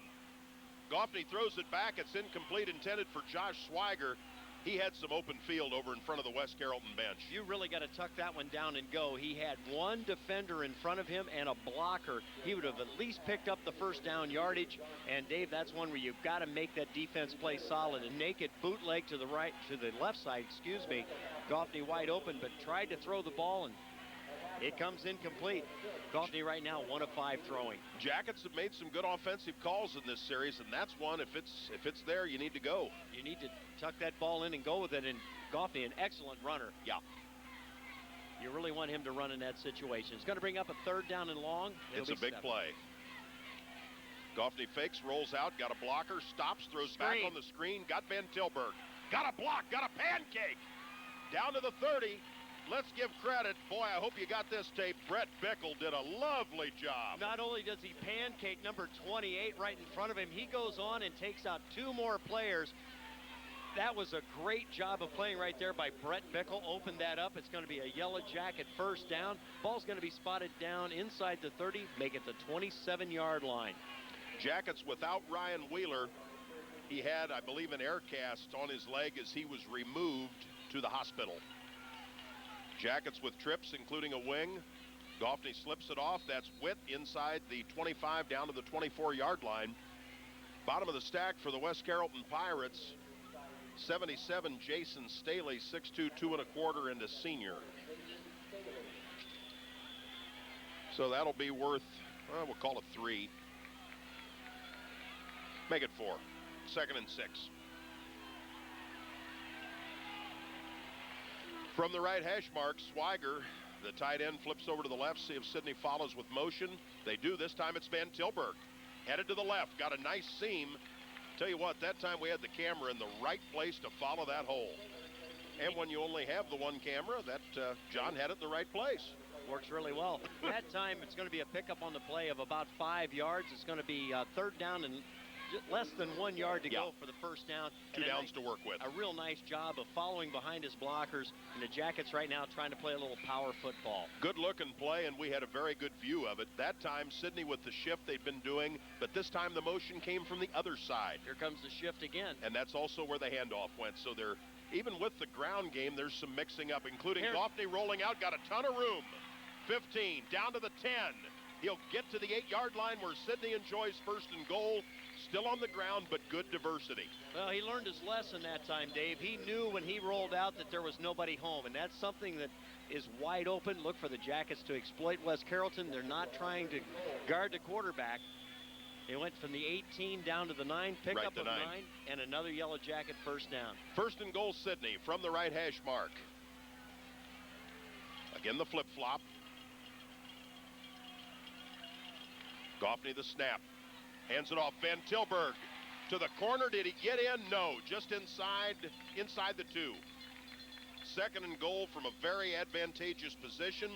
We've got a West Carrollton defender getting up slowly, but it appears he'll remain in the game. Tom Sommer, the tackler on that play, and he was also the recipient of that pancake block earlier by Brett Bickle. What a dandy. Now that's what you want to teach. Going to be a pickup on the play of 7. 2nd down, goal to go. Jackets rolling. 10th play of the drive. That gives you an idea how it's been. Sidney took over with decent field position at the 33. If Sidney would comply, we got the fight song ready. It's ready. It's ready. Van Tilburg, touchdown. Just a little 2-yarder, saw the hole, cut it back. Sidney's up 6-3, looking for 7 with Brandon Swiger's point after to come. Well, Dave, we said the Yellow Jackets had to come out with a fire in their belly. They sure have. They've come out in a great job. You know, we've talked about the offensive line all year long, and once again, it was the offensive line that set the table, and it was Van Tilburg carrying it in from 2 yards out. Now let's see if we can tie the knot on the apple. It'll be out of the hole to Ben Ratterman. The snap's low, the ball's down, the kick is up. That was blocked. Swiger a little slow getting to the football last week. It may have been a problem here again. But Sidney, importantly, has the lead at 6-3. Classic but casual. That describes the Farrington Restaurant at I-75 and Fair Road in Sidney. Lunch is highlighted by daily chef specials, including a Friday pasta bar. The very popular Sunday brunch is from 10 to 2. Delicious and creative describes the Farrington's new menu items. Early bird specials and reservations anytime are also offered by the Farrington. Classic but casual, the Farrington. Catering and banquets also a specialty. As Lisa says, your place or theirs, compliments of Jim and Lisa at the Farrington. More of our sponsors include Cargill Incorporated, Kerrigan, Bowler, Stevenson, and Gottemiller attorneys, TC Sports and Design, the Sidney Shelby County YMCA, Star Bank, and Sidney Ford Lincoln Mercury. Hey, I took advantage of that Friday pasta bar again today, Dave, and it just continues to get better and better. Well, we'll put that jointly on our list. I know the last time we did it, it was great. I went there today, and it has not changed. It redefines what pasta is. Oh, boy. It's the real deal. Yes. Jackets to kick off. Swiger's boot. No flag. Jackets were offside on that. This one will come to the 15-yard line. One of the up men, Jason Cook, will take it to the right. Swiger, the kicker, will be among the tacklers. This will be out at the 29-yard line. Paul Neves also in on the play. Well, very easily, there could have been a flag against the Jackets for offsides on that kick. It appeared that one of the Jackets was about 2 yards up past the kick. We had a great look at it. But so be it. Like we say, we try to call it the way we see it. And if we see it, we call it. West Carrollton from the 29, trailing for the first time tonight. First time the Yellow Jacket defense has been on the field here in the second half. 8:03 showing in the third period. Dive play to the right. That goes absolutely nowhere with Tim Burns, number 24. A host of Yellow Jackets got there on the play. Let's see as they come up. Ben Ratterman seeing some action in the secondary was in on that stop. Paul Neves, a couple of other familiar faces in on that one. We'll have to see where he positions himself. Is he in there for Wheeler? That's what I'm wondering, if he might not be playing for Wheeler, and he is. Yeah. He's doing that at left outside linebacker. And off to the right, that's Ellis. And again, that isn't much. The previous gain was a yard. That one's 2 or 3 more. That'll be about the extent of it. Arns, a couple of others on the stop. Very quickly, we've gone from a Sidney score to a Sidney kickoff to a possession play for West Carrollton. Well, it's going to be third down, and spot's going to be, Dave, it's about 7 yards. Only a pickup of about 2 yards that time by Ellis. Third down 7. Wishbone with a single receiver. Holbrook's the quarterback. They want to pass. He put it on his hip, rolls out, delivers a quality football.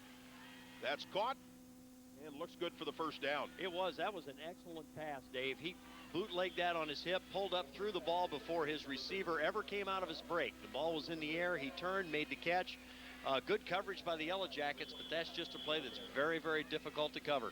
It's going to be a first down, and it's going to be out to the 41-yard line. Gain on the play of 8. Right, they had a couple yards to spare. In the Wishbone, single receiver. Essentially, it's 10-on-10 football. Holbrook hands it off on the counter play. Good yardage straight ahead for 24 Burns. Burns will be stopped by Ratterman and Neves as he will get to midfield. They're going to spot the ball right, touching the 50-yard stripe. Gain on the play of 9, and that's the best carry by Burns thus far tonight. 2nd and 1, 5th play of the West Carrollton possession upcoming after they've fallen behind 6-3. Prior to this, he had 6 carries, Dave, for a total of 8 yards. From midfield, they need a yard. Holbrook will keep it, picks up the yard, plus some. He's going to be a pickup on the play of 5 yards. It'll be a West Carrollton first down. West Carrollton's had a coaching change, and naturally they don't have the same quarterbacks they've had in the past, but overall they've had some pretty good athletes at that position, and they've run a lot of sneaks during the last several years that we've been watching them. Yes, they have, with success. Coming off the field is going to be Weber for the Yellow Jackets, number 46. Carrying that left shoulder a little gingerly. Right, and trainer Jeff Corder will take a look at him immediately, just out of your view. So it's a fresh set of 4 for the West Carrollton Pirates, their second first down of this trip. The gain was 5. They're down to the 45-yard line.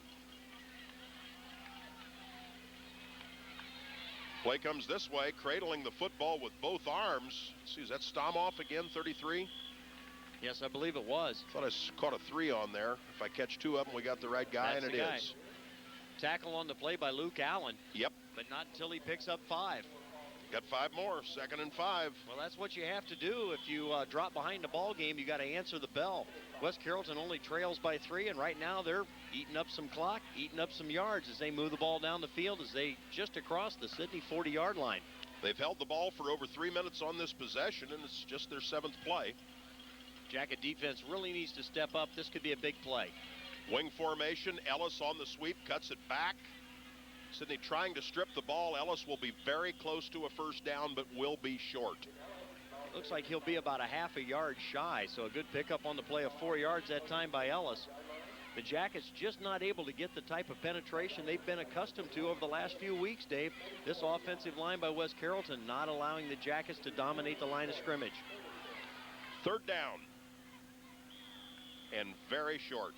And West Carrollton is definitely in 4-down territory, so even if they're unsuccessful here, barring a major penalty, I would suspect they would go for it on 4th down.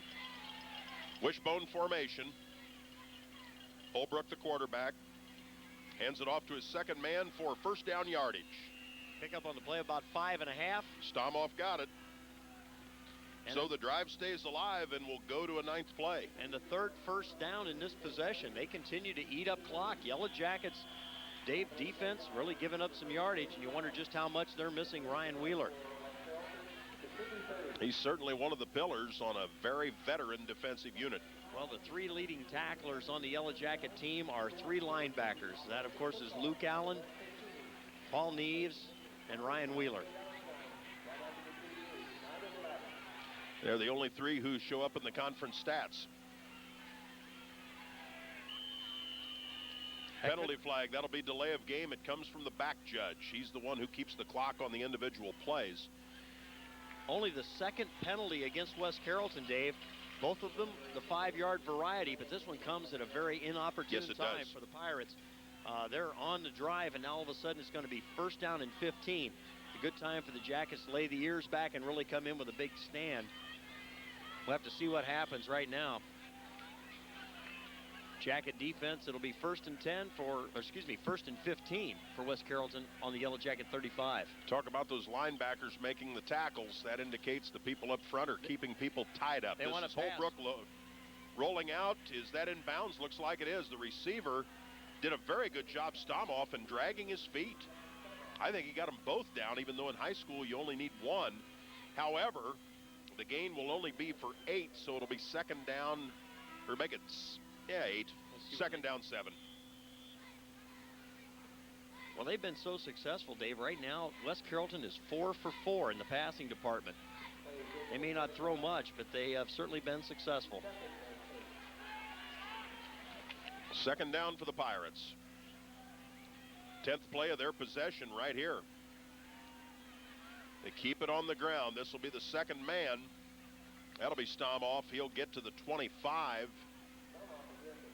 Followed a couple of blockers to that point. The ball's going to be spotted down right, straddling the 25-yard line. Third down and 5. Dave, this is a really big play. Neves was in on that stop for the Yellow Jackets. As Dale said, 3rd and 5, middle of the field. I don't know that, I don't think West Carrollton has the leg to try a field goal from this range, so they're looking at 4 downs. Jackets need to shut them down right here. Sidney with a 6-3 lead. It was 3-0 West Carrollton at intermission. 2:44 left in the rapidly moving third period. Holbrook rolls out. Does he have the room? He will be short. It'll be 4th and about a yard. Spradlin makes the stop. Ratterman also got over there along with Ben Hickerson, 61. He'll definitely be short of the first down, but he doesn't have far to go. Great play that time by Spradlin.